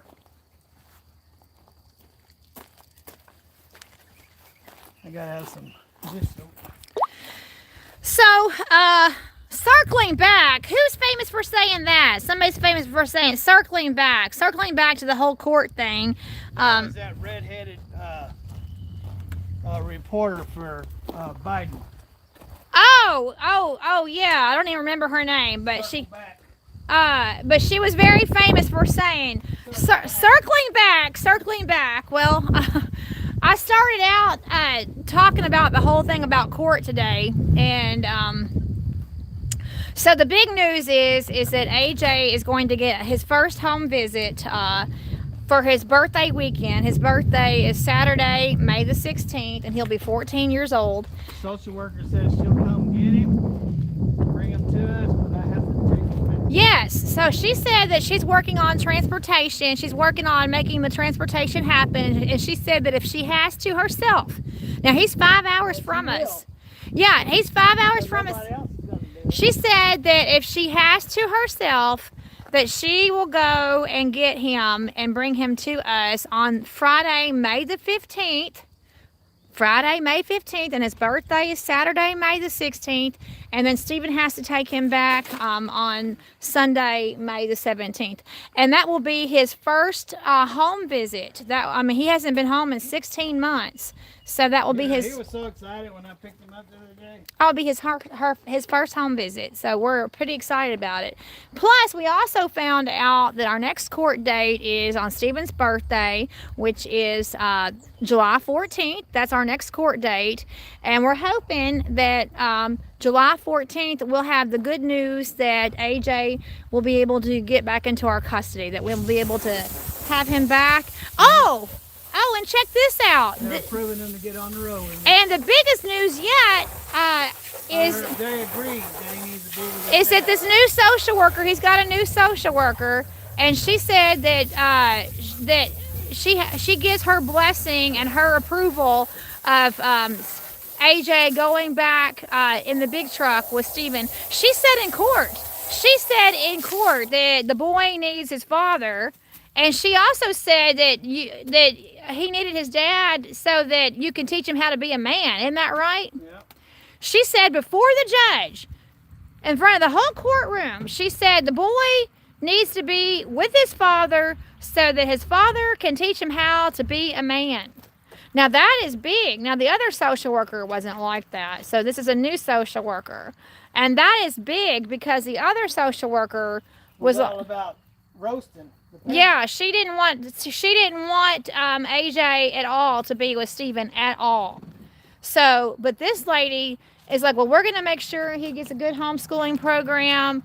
We're going to work it out where he gets to travel and be with his dad on the road. And he's like his brother when it comes to them computers. He's got the knack to do anything he wants. He was breaking into other people's computers, hacking them when he was less than 10 years old. Yeah, AJ is... And his brother's just like that. That's why he works, he's a cyber tech. So, yeah, that's right. AJ is very, very, very, very clever. Very smart and very intelligent, and he... So we want to build on that. We don't want to lock him up and not do anything with him. We want to find out what his abilities are and build on them. You know, so that he can live his life doing the things he loves. And he's very good about computer stuff. Very like, smart. You know, dumb me wanted to be a truck driver when I grew up. Oh, tell the story about what your stepmother said. Tell the story. When I was growing up, she said, if he was to fall over and break his head, trucks would drive out of it. And they were country and western singers, and I remembered all the songs of C.W. McCall, Red So Vine. I knew all those songs, and I would sing it to people. So I guess I was destined to do this. Yeah, because Nancy, his stepmother... Where did that do with my rag? I thought that was a very cute thing that she said, that if you were to fall... If you were to fall over and break your head, that trucks would drive out of your head. It was a dead lamb. Oh, your rag there. But, did you ever think that you might want to be a country music singer like your parents? Well, I did when I was a boy. When I was a little boy, I wanted to be like my dad because, you know, he was famous and... Didn't he meet Buck Owens? Didn't he? He used to play with Buck Owens. You so your dad in the studio and Merle Haggard. Yeah, your dad was your dad was with Merle Haggard and Buck Owens. So anyway, yeah, I wanted to be like him, but when I was a kid, they humiliated me for when I was singing, and so therefore I could never sing in front of people again until I gave my life to the Lord when I was 40 years old.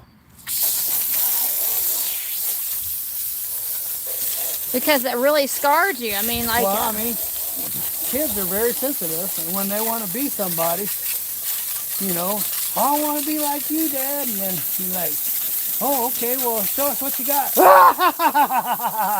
Yeah, they really make fun of you. It scarred me.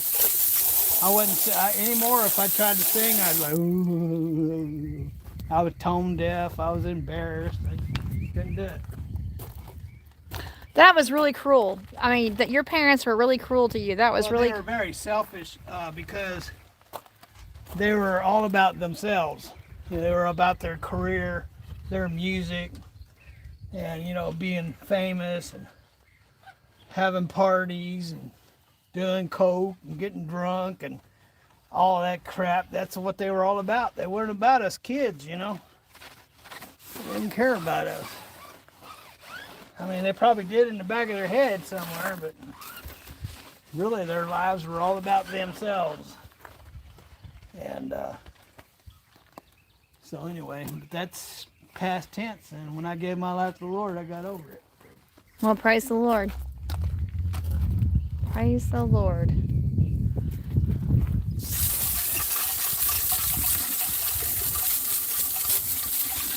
Well, Stephen, one thing that you have said is that you feel like that you're never, barring some miracle, you feel like that you're never going to get to a point where you can actually retire, that you're going to die driving a truck. Currently, there's no retirement in sight. No, there's not. All right, well, I would watch that. No retirement in sight for Stephen Howard.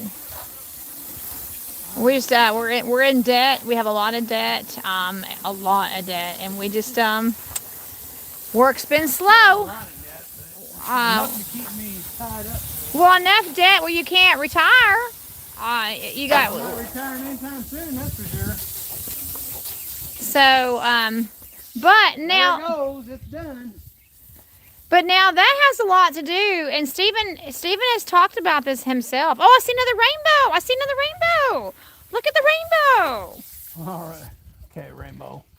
Rainbow warrior. No, let's not even go that route. But Stephen's talked about this himself before. I mean, he's going to be 64 this year, and a lot of people are able to comfortably retire at 64. But now you've done 11 years behind bars, so you're 11 years cut into your working years. That's why I'm 11 years younger than everybody.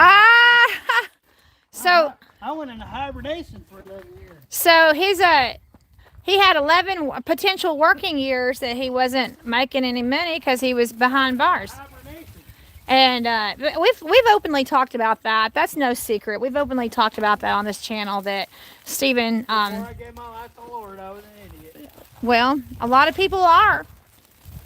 So that's 11 years of lost wages, 11 years of not being able to make money behind bars. So that greatly affects his ability to have saved up for any type of retirement. Well, when you get locked up, you lose everything you got. Yeah. And what you don't lose, people will steal.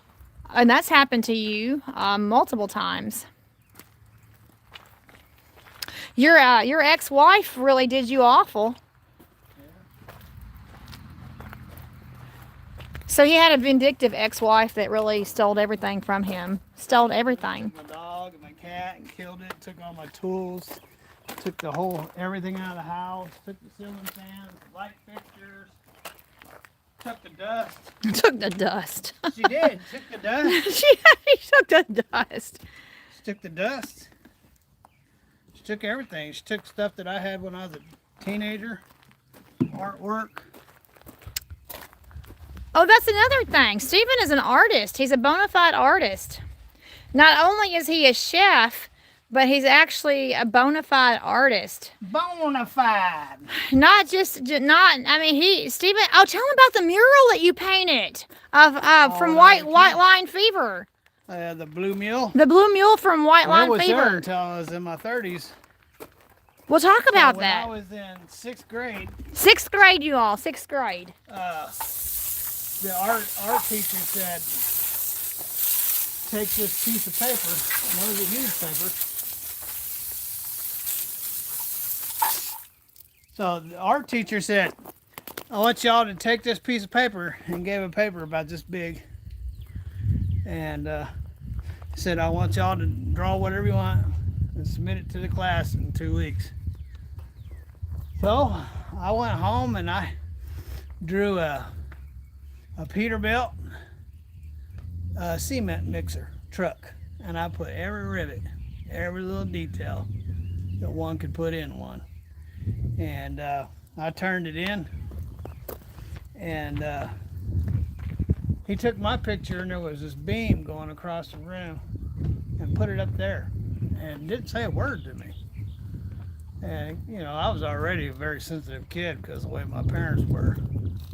Well, I kind of hurt my feelings because he put it up there and didn't say anything to why it was up there or nothing. So anyway, so a couple weeks go by or whatever, and he says, okay class, those of you that turned in your pictures, and this is what we're going to do. We're going to have a mural, and we're going to paint blah blah wall, and each one of the kids get to draw whatever it is that they made on their picture on this wall. And so they handed paintbrushes and everything to everybody, and they were all heading out of the class, and they left me in the room all by myself, and I was nearly in tears. And teacher come over and he says, Mr. Howard, he said, you get a wall all to yourself. I want you to choose a wall. And he gave me some walls. I said, well, I'll take the bus stop. He says, I want you to draw a semi-truck on the bus stop, or paint a semi-truck. So I was like, oh, wow, okay. So that changed things, you know. So I went home, and I was like, what am I going to put on a bus stop? And one of my favorite shows back then was White Line Fever, the Blue Mule. So I did a catty corner picture of the truck. So it'd be in the corner, front corner of the truck. And I did a 3-dimensional picture, a life-size Ford Astro 9000 White Line Fever truck on the side of the bus stop. And it was there until I was in my 30s. So, Well, then why did somebody finally paint over it? I would imagine it peeled off after that many years. I was in my 30s, and I was, what? 12 maybe? Something like that. So like maybe 20, so it was there for like 20 years? Yeah, you know. So I imagine it peeled off. They painted over it. And I'm sure that you at one time had pictures of it at one time. Well, if I did, Kimberly Ann probably would have stole them and burned them. So That's his ex-wife. But no, and Stephen can oil paint. He's a very amazing artist. Stephen has all kinds of talents. I mean, he obviously has what it takes to be. Oh wow, man! There is a. Washed 1, 2, 3. So I had to get. Oh, that's not cool. I mean, a normal everyday use, it's not gonna make that big of a puddle. No, but look at that. So you're. I just put that in there a couple years ago. Yeah, you Remember did. all that digging? Oh yeah. You actually dug and yeah, like 4 feet down. Yeah, you put that hydrant in, that water hydrant in yourself, and Yeah, I had to dig 4 feet, and I had to dig all the way across over there. Well, yes, you and I both did. we did. It was a mess. It was a disaster. Because we got a huge, like, $300 water bill. Well, I think it was more than that. We had a huge water bill that was we like. ended up paying $300. It was like $600. And we had a water leak, and so. Look at that. A bird already crapped on my car. Oh, already. Look at that. Well, hello everybody. There's my shadow. Look how big my hand is on the shadow. Look how the way the sun is falling on the back. That is so funny. You all, that is funny the way the sun is reflecting on my shadow. And look how big my hand is. Peace, everybody. Yay! I love that. I love that. Oh, did y'all ever do this as a child?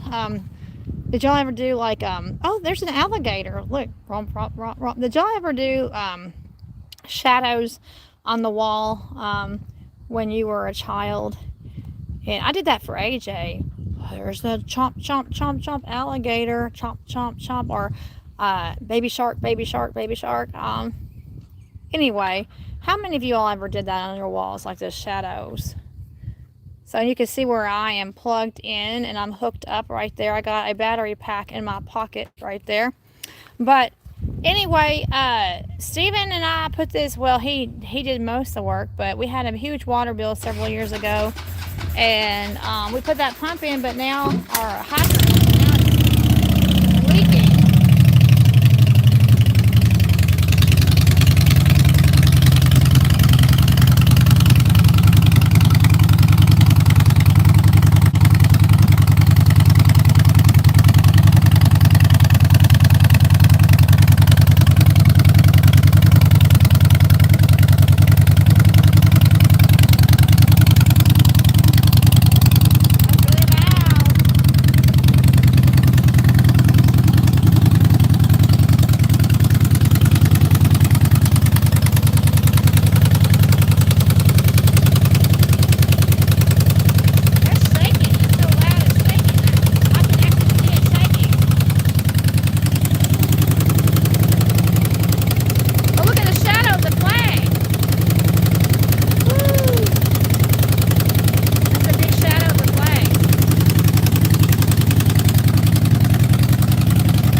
Here we are with you all watching live, and he just takes off. I think that's rude.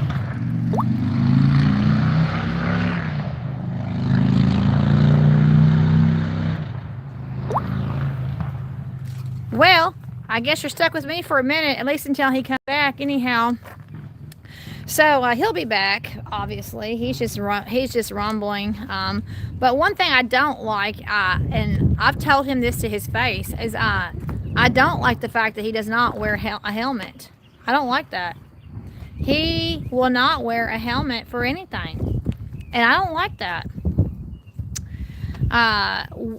If and when I ever get on the motorcycle with him, I definitely wear a helmet, and but he won't, and that's very frustrating to me, because sometimes I have actually had the phobia or the fear that when he goes out, if he has a wreck, and see, I can hear him now. I think he's turned around. Oh boy, you can hear him coming back. I just don't like the fact that he doesn't wear a helmet. Y'all hear that rumbling?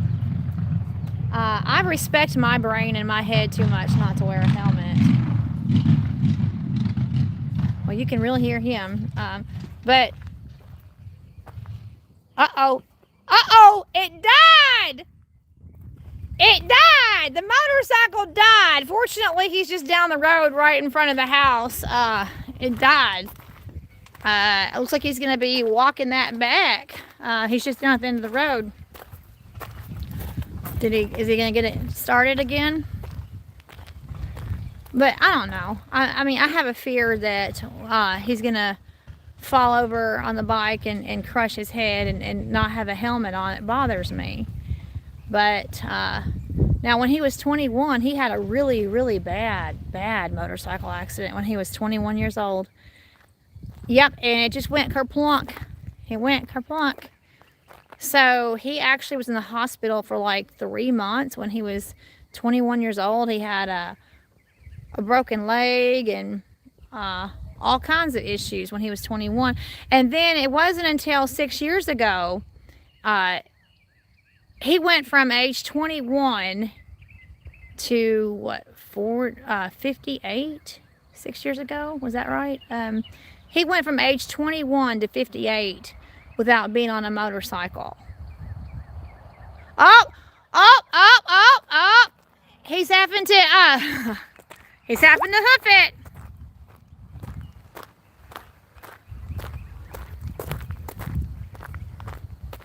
Oh, did you run out of gas or what?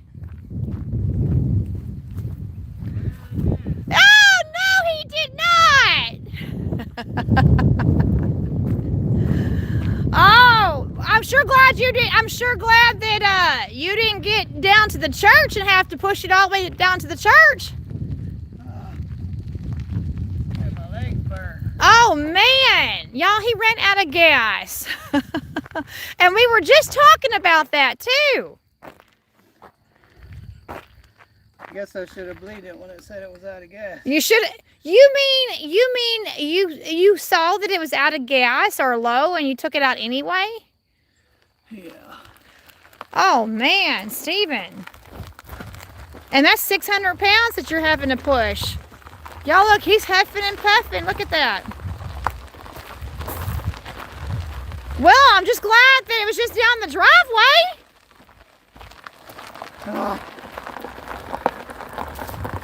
We'll get some gas.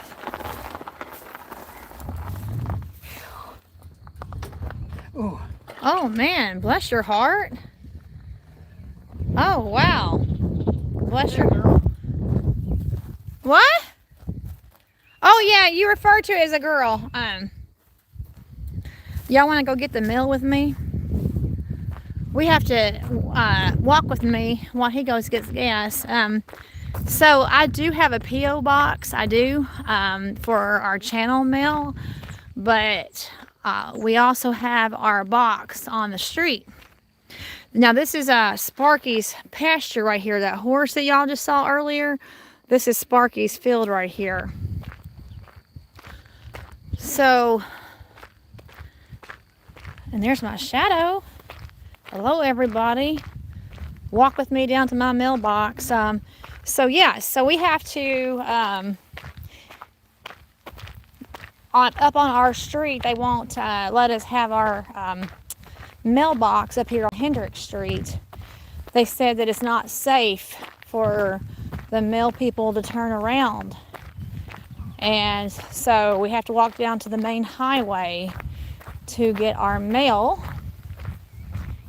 See, this is, so Stephen ran out of gas right up here.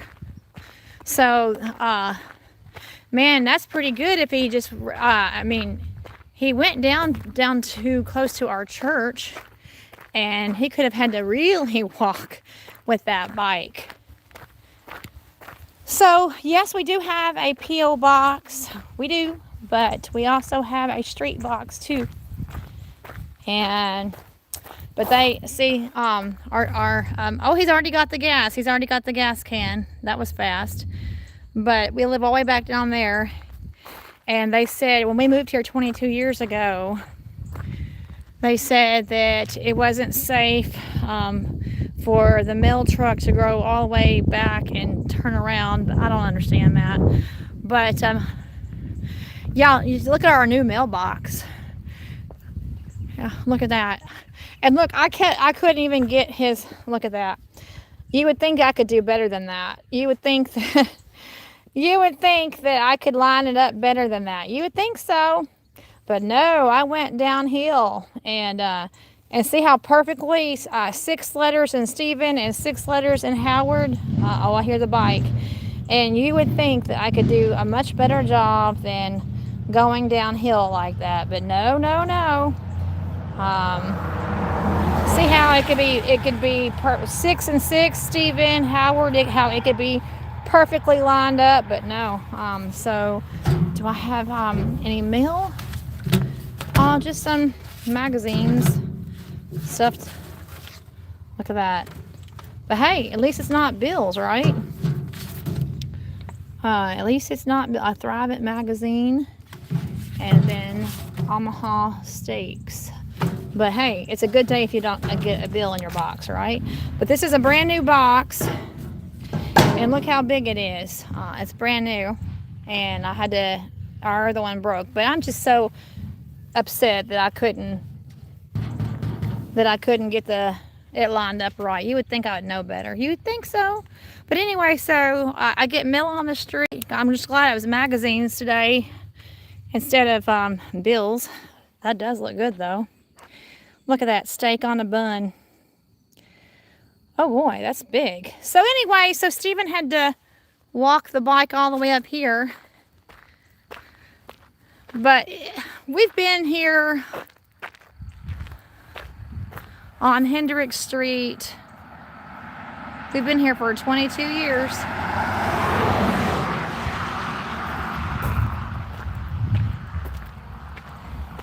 So yeah, it's nice. Oh, I hear the bike. Thank you for walking down to the mailbox with me. There's Sparky. There he is in his field. There's Sparky. Well, we're gonna get to say hi to Sparky, and I don't have oh, Stephen's gonna scare him in the motorcycle. Oh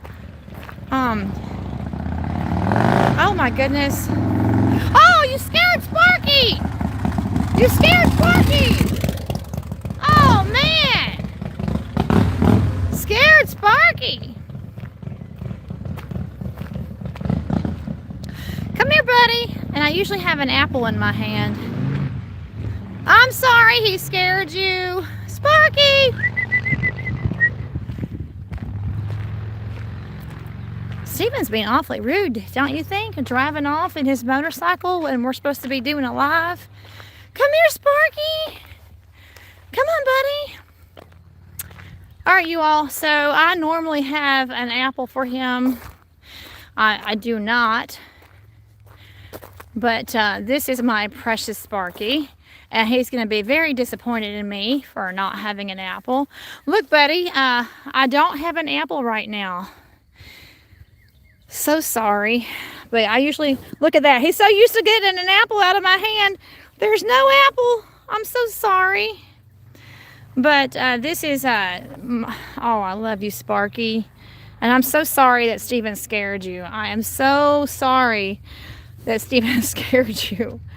Oh, look at his shadow. Y'all look at that. Look at his remarkable shadow. Look at that. Stephen's going to scare him again with the motorcycle.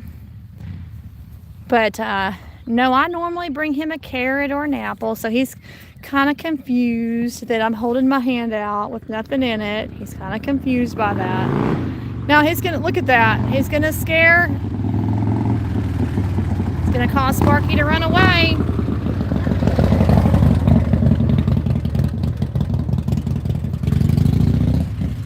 My other neighbor also, he comes out and he gives him an apple. Love that Sparky. Just a beautiful, beautiful horse. Sparky. So I've never owned a horse personally. This is the closest I've come to having a horse. Just the closest I've come by having one that lives 2 houses down from me. See, there's our house, and here is Sparky's field. And so I've gotten very attached to this horse.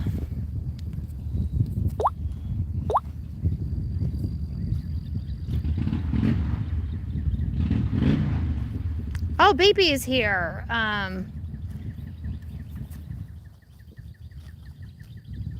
Sorry, I haven't been reading y'all's comments. I'm sorry. I'm catching up on your comments right now. Let's see. While Sparky is here. Great. Oh. Okay. FTW is here. I'm so sorry. I'm just now getting to y'all's comments. I've been, my grandfather gave me. What was that, Stephen? Oh, Buck. Okay, your grandfather Buck says, my grandfather gave me my name. I apologize. Y'all made these comments some time ago. I'm so sorry. I'm just now getting to your comments. My grandfather gave me my name. Mr. Edward, he will love a home visit, and y'all will too. That's right. Y'all made these comments some time ago. I'm so sorry. I'm just now getting to your comments. I apologize. Thank you for the prayers, Mr. Edwards. Jeff Fletcher, y'all need to get away from you need to get you need to get away from Stephen to stay on track and to tell your story.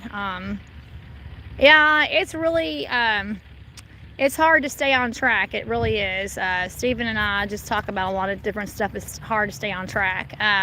Wayne Baker, she sounds like my ex-wife. She did the same thing to me while I was out on the road driving back in the 90s. Yes, Kimberly Ann was very evil to Stephen. Very, very evil. She took him for everything that he had. So Wayne is talking about his ex-wife, and Stephen's ex-wife was really evil to him. Edward Williams, Convoy was mine. Oh, you liked the Convoy? Edward Williams, yeah, he's gone. He took off, didn't he, Mr. Edward? He took off, and here comes Sparky again. Buck Barrett says, of all the bikes, that's my favorite one of Stephen's bikes. Are you trying to eat the camera now? He's talking about the Burgundy bike. Of all the bikes, that's my favorite one. Oh, Miss Bonnie is here. I don't know if she's still here or not. Miss Bonnie from BB's Adventures. Hello, everyone. And I'm sorry, Bonnie, that I'm just now getting to your comment.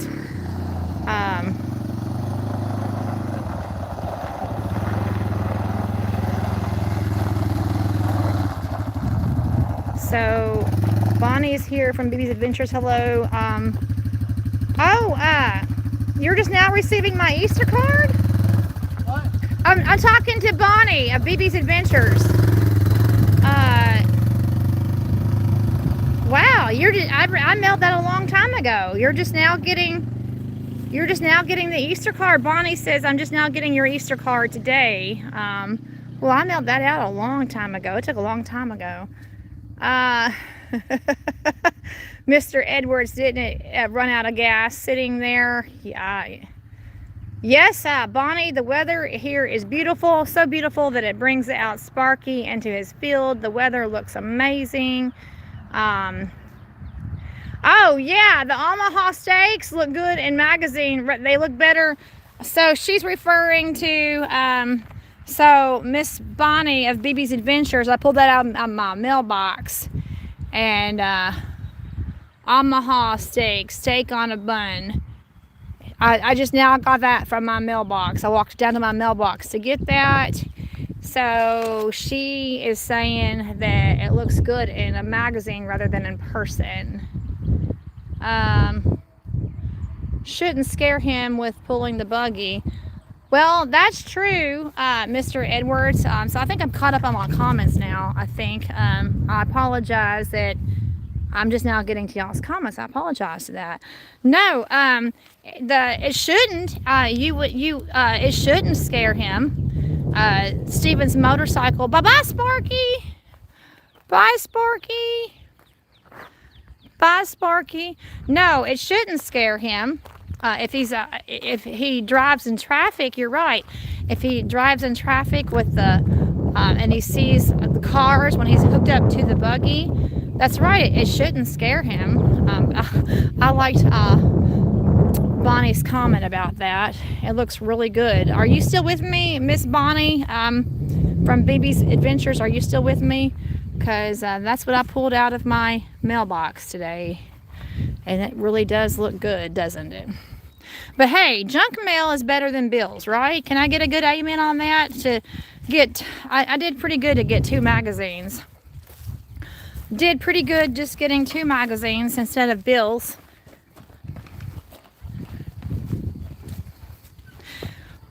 Well, it's cleanup time. You're moving everything back into the garage now. Oh yeah, I do want you to talk about this I want you to talk about your new diagnosis for your truck. This truck. Steven's already moved that truck back. Well, the transmission isn't right. I took it back to him and told him, when you back up, it's got a really bad whine, and then when you go forward, it clunks. So he put the computer on there and said, it's a timing sensor. Well, in my lifetime of dealing with timing sensors, it won't even start up and run if it's a timing sensor. So I ordered a new timing sensor. I know they don't have anything to do with it. So took it to town today. Drove fine, but when I went to back up, it was like, whoa. And then when I went forward, it's blah, blah, blah. Something's wrong with it. Something related to the transmission. Yeah, transmission.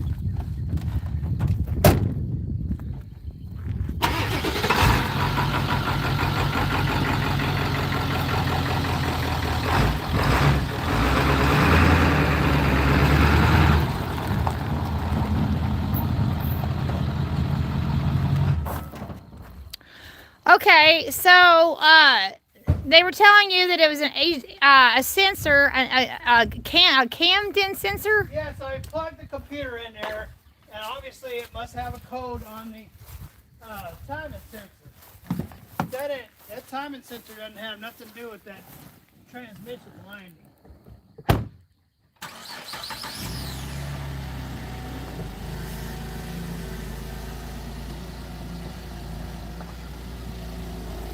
That's too bad that we got a leak right there. Oh, that's just too bad.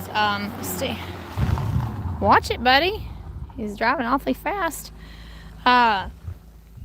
Steven put that in a few years ago when we had a big water leak, and put that in a few years ago. And now, when he had it turned on, it's leaking again. But yeah, a few years ago, we had a huge whopping, I mean a whopping water bill. I mean an astronomical water bill. And then that's when we discovered that we had a water leak. And so then... I don't think I watched anything else today. Anyway, so I'm concerned about this hydrant. I'm very concerned. Ruthie, it does it when it's on, okay? So don't turn it on. You don't have to worry about it.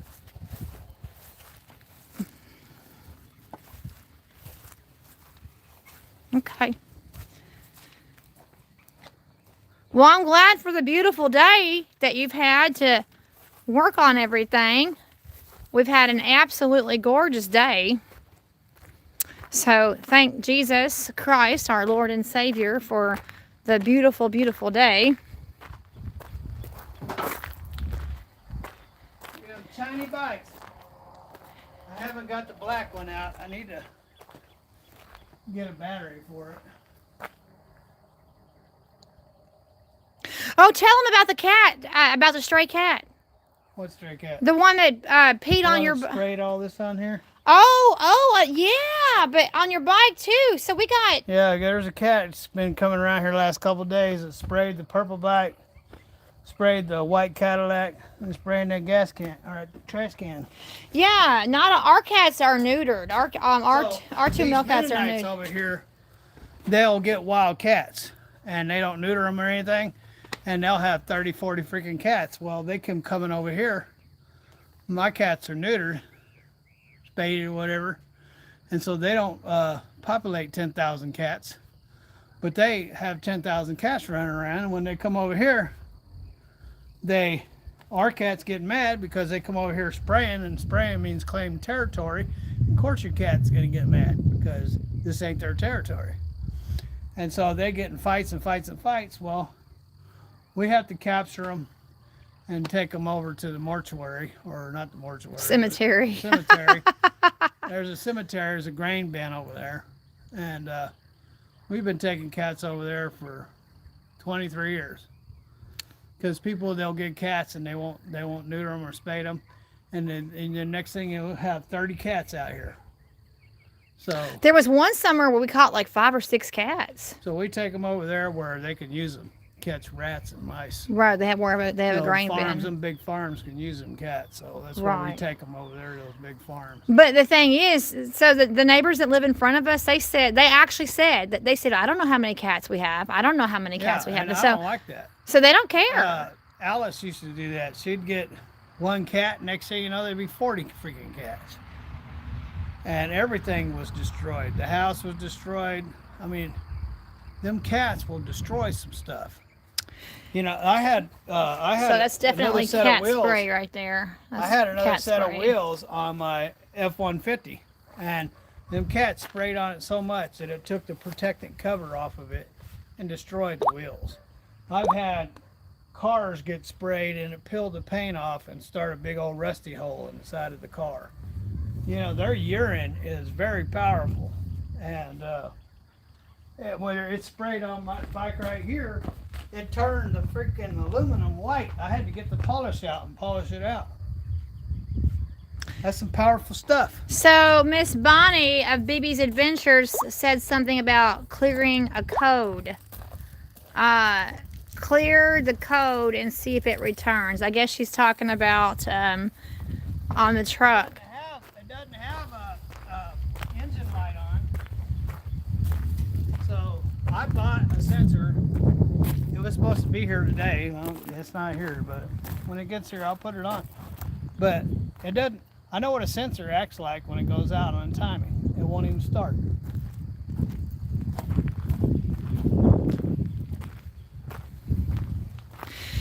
So for those of you that are freaking out about us relocating cats, the people don't even know how many cats they have.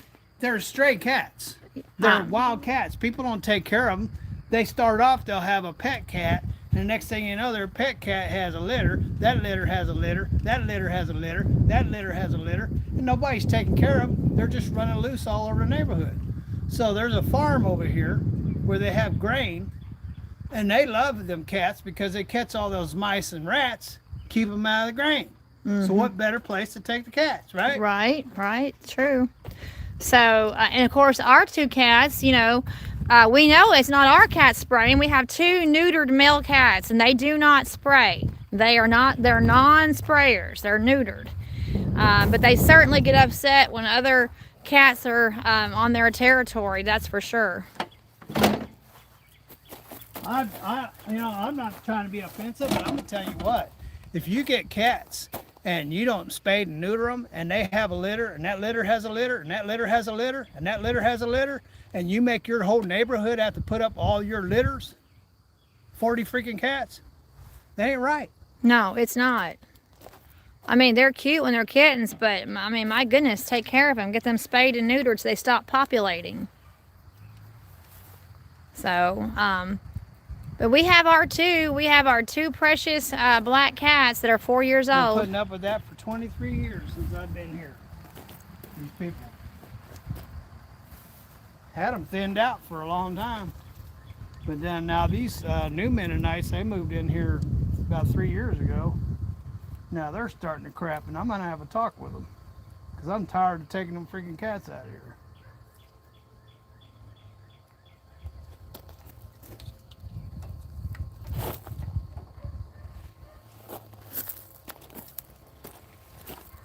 Shouldn't be my responsibility cleaning up your mess.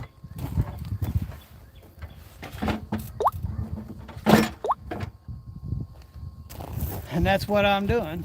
You know, I'm having to clean up other people's mess because they don't want to. When we got our cats, we went out and paid the money and had them spayed and neutered so they didn't repopulate. Neutered. They're two males. Neutered. Yeah, so that's a responsible thing to do. You know, to have litter after litter after litter after litter after litter after litter after litter and make your whole neighborhood have to put up with it is absolutely wrong.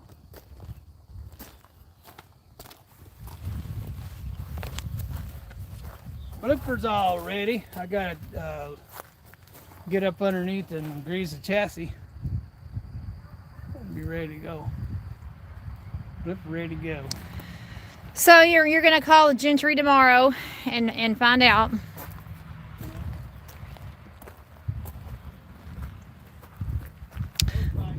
Find out if he's gonna have a a loadout. What now? The brakes? I'm going to have to order a kit because I didn't have any brakes when I went down the street. You've got to be kidding me. I have no brakes. You didn't. Oh, wow. That's freaking scary. Well, I just have to get a kit. I had to do the same thing with this one. I had to buy a kit for it. It's got brakes now. I had to buy a kit for both the back and the front. I got brakes on both sides. It just happens. Yeah, I think I probably got a kit around here somewhere. Well, I mean, that is just, why do you have a jar of peanut butter? Because I was having it with my cup of coffee. You're not supposed to have peanut butter. I thought you don't. I ain't supposed to have peanut butter. I can have peanut butter if I want it. Oh, I thought you don't buy peanut butter anymore. Well, I had this left over from some bananas. So Steve is hiding. He's trying to steal my peanut butter. Put it down. Show them. He's a closet peanut butter eater. And this is not a closet. It's a garage. Okay, but you were hiding it from me. I'm a garage peanut butter eater. So he's not supposed to. Not a closet. Get your rooms right. This is a garage. You see, look around. There's a Cadillac. There's 3 Harleys in here. There's a burner in here. There's tools in here. There's a ladder in here. There's a fan in here. This is called a garage. So this would be a garage peanut butter eater. Okay, but not a closet eater. Just because you hang out in the closet don't mean that's where I'm at. Oh, but he hasn't wanted me to buy peanut butter for the house in a long time. Get away from my peanut butter. And then tell me about the cheesecake that you snuck the other day. Well, let me back up. Anyway, Jip. Stay away from the peanut butter. Jip is his favorite brand. You're a garage. You're a garage peanut butter eater. You've been found out. You've been found out. I gotta get my seats in one of these days. So Buck Barrett, he's still with us, and he says that, as Bob Barker would say, have your pets spayed or neutered. So from, I guess the Price is Right. Bob Barker knows what it's like to have 40 cats peeing all over your property. So he's the Price is Right guy, right? Bob Barker? Yeah. And he would always say, get your cat spayed or neutered. Probably because he had a neighbor that had 80 cats or something. Oh, Bonnie, she's still here. He got caught with his peanut butter. Search his truck. So, you don't have any peanut butter in the truck? Nah. That's only a garage thing. That's only a garage thing. Well, Bonnie, from BB's Adventures, Stephen hasn't really wanted me to buy peanut butter for the house in a long time, or bananas, and found out that he's a garage peanut butter and banana eater. Thing about the closet. You want to tell us about the closet there in Route to Be? Well, that's just an expression. It's not an expression. You've been doing something in the closet. No. Stephen, you know that's just an expression. You've been doing something in the closet. Well, anyway, because peanut butter has affected his health and made him gain weight, and so he said that he was going to give up peanut butter. Yeah, well, if I was really wanting to get a lot of peanut butter, I'd get the big, gigantic one. Like we used to, yeah. Right. And then, oh, yeah, see, y'all look. Oh, it went off. We actually have a trap set. Why is it set there? Because they spray on your wheels, right? Sprayed the Cadillac wheel. So we're not kidding. I mean, that's a live trap. Well, Stephen just set it off. That's a live trap right there. So we're not kidding about trying to catch these cats. That's one of them closet cats. And they came and sprayed right here on Stephen's wheels, so he set it up right here next to the. What am I missing here? Where's the hook? It's right there. Right here. Oh yeah. Right there. And it's very, very, very sensitive. You barely look at it and it gets set off. Barely look at it. So Bonnie called you out on it. She says you got peanut butter in your truck. Oh. See, I told you how sensitive it is. Oh, by the way, Bonnie, I haven't had a chance to, BB's Adventures, if you're still here, Miss Bonnie, I haven't had a chance to comment on the video, but I did watch your video I watched the whole video of where y'all were at the mall yesterday and you got evacuated from the mall from a bomb threat. I did not leave a comment, but I watched this one too, but it's already dirty. But I did. So you all go to BB's Adventures. She has a video that she put up yesterday about It's already dirty.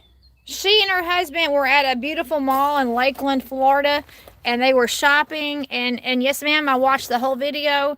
They were on a wonderful shopping experience. And then if somebody called in a bomb. My Cadillac peanut butter. Where's your Cadillac peanut butter? And somebody called in a bomb threat. And also, I've never heard of a mall having a hotel and a car lot. I mean, like an inside car dealer. So some fancy mall, and I hope that you're still here, Miss Bonnie. Some fancy mall in Lakeland, Florida. It was a mall that had a car dealership and a hotel all together. I mean, it was a really like fancy smancy type of thing. I've never seen anything like that. Well, anyway, so that's twice that they had a bomb threat on it. Everything's clean but the black Harley. Well, so anyway, Miss Bonnie, I did. Y'all seen how many people are on there? 39 people. So I did. I want to see the black Harley. So I did see that video. Do you want to see? Steven says, okay, hold on, let me ask. Oh, it was the Orlando Mall. Oh, okay. Orlando, not Lakeland. Steven says, does anybody want to see the black Harley? So let's just go look at it, Steven. It's all dirty. So it was not Lakeland, it was Orlando. They were in Orlando, but I watched that whole video and some nice shopping in there, by the way. Anyway. Bomb threat. I got this bike for $100. It was a $300 bike. Oh, I need to air up the tires. But yeah, there's the black Harley. That's a wide glide. Wide glide. I paid $7 grand for that, and now it ain't worth $3,000 or $4,000. I didn't even ride. I don't think I put 100 miles on it. In fact, I know I haven't put 100 miles on it. What's his face probably put 100 miles on it. Oh, Miss Bonnie's making all kinds of nice comments. She said that we should put the peanut butter in the trash. Whoa! Whoa! Oh, that could have been bad. Oh, that could have fallen on your Cadillac. That ladder could have fallen on your Cadillac. I'm so sorry, Stephen. I'm glad it didn't fall on your Cadillac. Sorry. She said that you should put peanut butter in the Cadillac. Scram. Well, okay, so is that all you were going to say about the black Harley then? Yeah, it's dirty. It didn't get a bath. That one didn't get a bath. No, I wonder if it'll start with that jumper. And then she also says that cats only spray when they smell peanut butter. Yeah. So cats only spray when they smell peanut butter. Oh, she wants to see you put your hand in the cat trap. Bonnie says she wants to see. I'm gonna have to kill that cat. Trying to get my peanut. She wants to see you put your hand in the cat trap, grabbing the peanut butter, and then. Well, no, yeah, she said that the ladder could have fallen on your peanut butter. Would you have been more upset if the ladder had fallen on your peanut butter or on your? I have to kill that cat if it gets on my peanut butter. Oh, you're gonna have to kill the cat. This is his favorite brand, by the way. Favorite brand, Jif creamy, not the peanutty, not the crunchy kind. Let's just bring this into the house. Leave it alone. Don't be touching it. Don't be touching it. Would you have been more upset if the ladder fell on the peanut butter or if it had fallen on the Cadillac? Miss Bonnie's really getting into this video. She's making all kinds of comments about your peanut butter.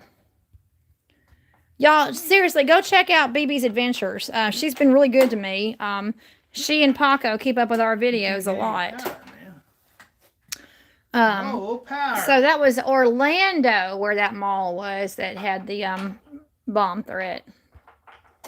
BB's Adventures, everybody. Go check out her channel. She does a good job advertising for us. I can't believe you just now got my Easter card. I mailed it like almost 2 weeks ago. Seriously. And she's in Kathleen, Florida. And it took like almost 2 weeks for you to get my Easter card. Well, I guess I have to have a battery. So I ain't getting any powers.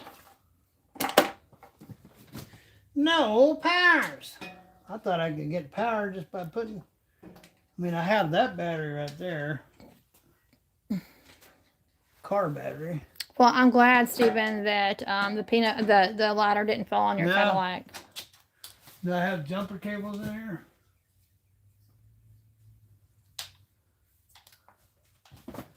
Do I have jumpers? Oh, she was talking about the purple bike. The truck is too, but I was talking about the purple motorcycle. Oh, wait, that's Norm. I'm talking Norm was talking about the purple. Norm likes the purple motorcycle. Yeah, that's jewelry right there. That's just made to look at. This one here is fun, especially with no brakes. Yeah, very dangerous. Oh, boy, Bonnie's going to town with this whole peanut butter thing. Miss BB, she's going to town with all your peanut. She's making all kinds of jokes about your peanut butter. That the Easter card that she got in the mail had peanut butter fingers on the envelope. Did Stephen mail it? That's funny. That's funny. Stephen got caught. Stephen got caught with peanut butter, and he tells me he hasn't. I have not purchased peanut butter in probably close to a year. Seriously. We used to get the big jars of peanut butter. And then he said, well, we can't do peanut butter anymore because it's just making us fat. This black one really needs to be fired up because I haven't started in over a year. And that's really bad with today's gas. So I need to really start it up. Buck Barrett, he's still with us. Buck Barrett, the best peanut butter is the old Reese's peanut butter before they changed their recipe. Yeah, now you're eating chemicals. What, the Reese's peanut butter? So Mr. Buck likes it, but you think that it's how's that any more chemically than Jeff? It's chemicals too. Well, Buck, I like a Reese's peanut butter cup. That's my favorite candy bar. That's my favorite candy as far as chocolate. Like, if you have a Snickers, a Milky Way, or those types of candy bars, the Reese's peanut butter cups are my favorite. That is for sure. Oh, did you just get shocked? Well, I guess that's backwards. Oh, wow, that's kind of a scary noise.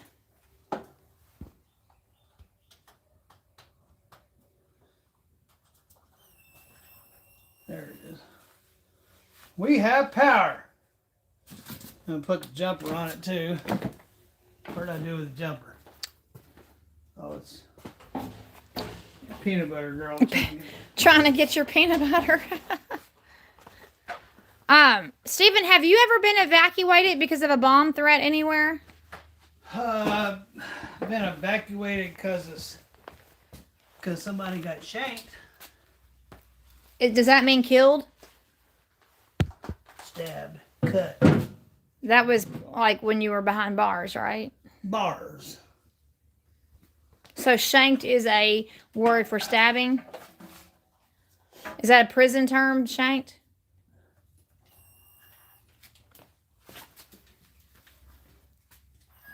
I'm going to stand back. I don't know what to expect. I'm going to stand back. No, I got to get all these cables off of that exhaust pipe. So Paco and Bonnie have a very nice garage. I really like y'all's garage.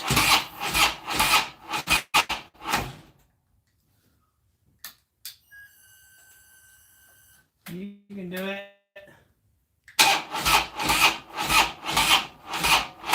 Oh. Can you do it?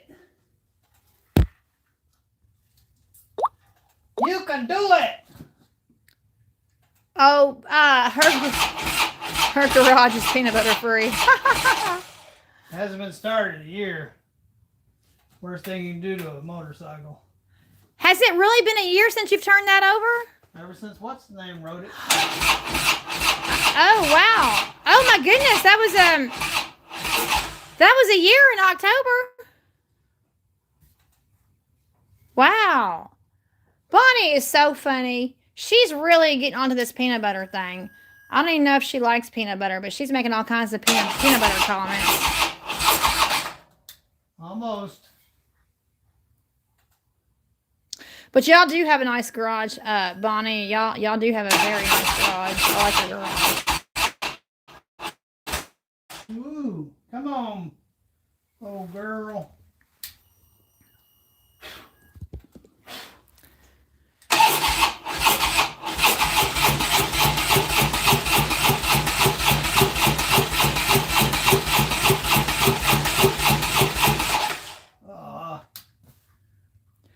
So it's got old gas in it, and that's the problem, right? Yep.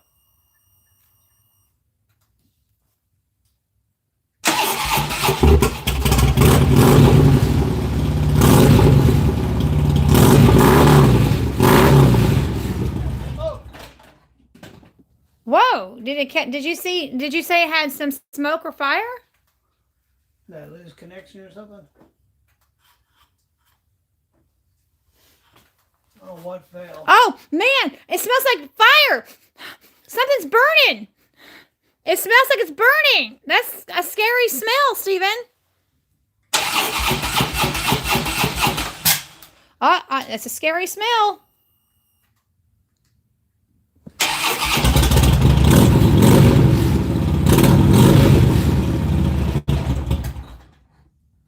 It's not happy. Wonder if it's got any gas in it. Did he run all the gas out of it? That'd be a good. Ooh, be a good thing if he did.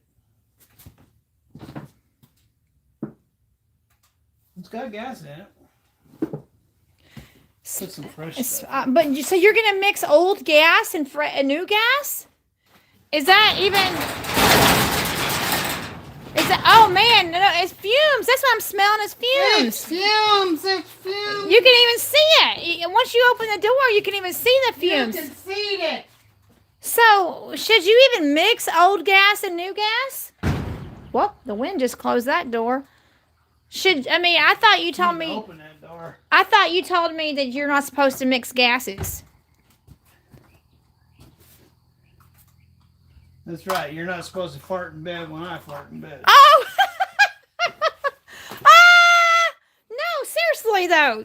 You said that there's a danger in old gas and new gas.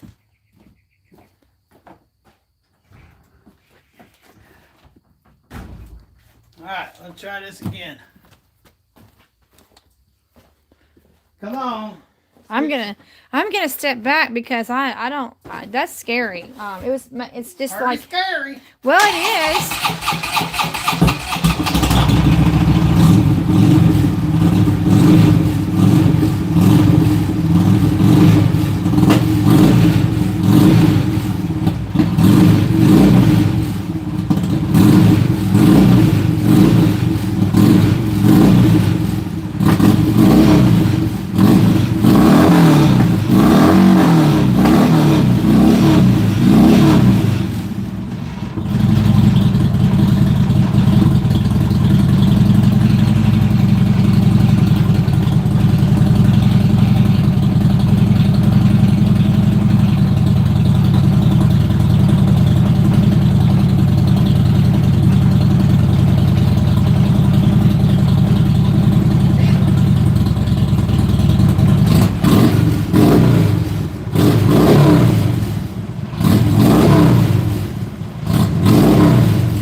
blah, blah, blah, There's blah, smoke blah, coming blah, up out of it. Blah, blah, blah, blah, blah. I told you, it was the jumper cables. Jumper cables was laying on the exhaust. Oh! Oh! So did you burn them in half? Oh, did I burn them in half? No, I just burned them a little bit. Are they still usable? Have you ever used them? That's really scary. I gave you your own set. Yeah, I do have a set. Well, then don't worry about it. So you burnt the jumper cables? Oh my gosh! You burnt the jumper cables. The great thing is that I got to burn some fuel through the injector. In the injectors, because that's a fuel injected bike. And this new gas that they have, if you let that new gas sit in there, it will gum up them injectors, and that bike can never run right until I take them injectors out. So clean them. So starting it up, it was highly important. Now I run some gas through it. Now I don't have to worry about it for another year. Another year. Okay, but the thing is, I do recall you telling me not to mix old gas and new gas. I do know you told me that. You don't know no such a thing. Yes, I do. You just, this peanut butter is messing your head up. Messing your head up. Your head up. All right, ladies and gentlemen. Thanks for hanging out while we did car wash day. Hold on. Well, Let's we see. did a, what you call it? A wash day. We had a touch 'em up wash day. So putting up with us, and we really appreciate y'all hanging out with us today. And what is today anyway? Today is Tuesday. Have a April wonderful- 7th. April Have 7th. a wonderful day wherever you are in this world. Have lots of fun. Don't do like me and wash 10 cars in one day and stand in a garage that's all filled up with carbon dioxide with peanut butter With peanut butter. and your wife. God bless and or do later. The little X right there. Okay, bye-bye, everybody. Bye. This one right here? The X. All right, bye, everybody. The X. I thought you hit the X.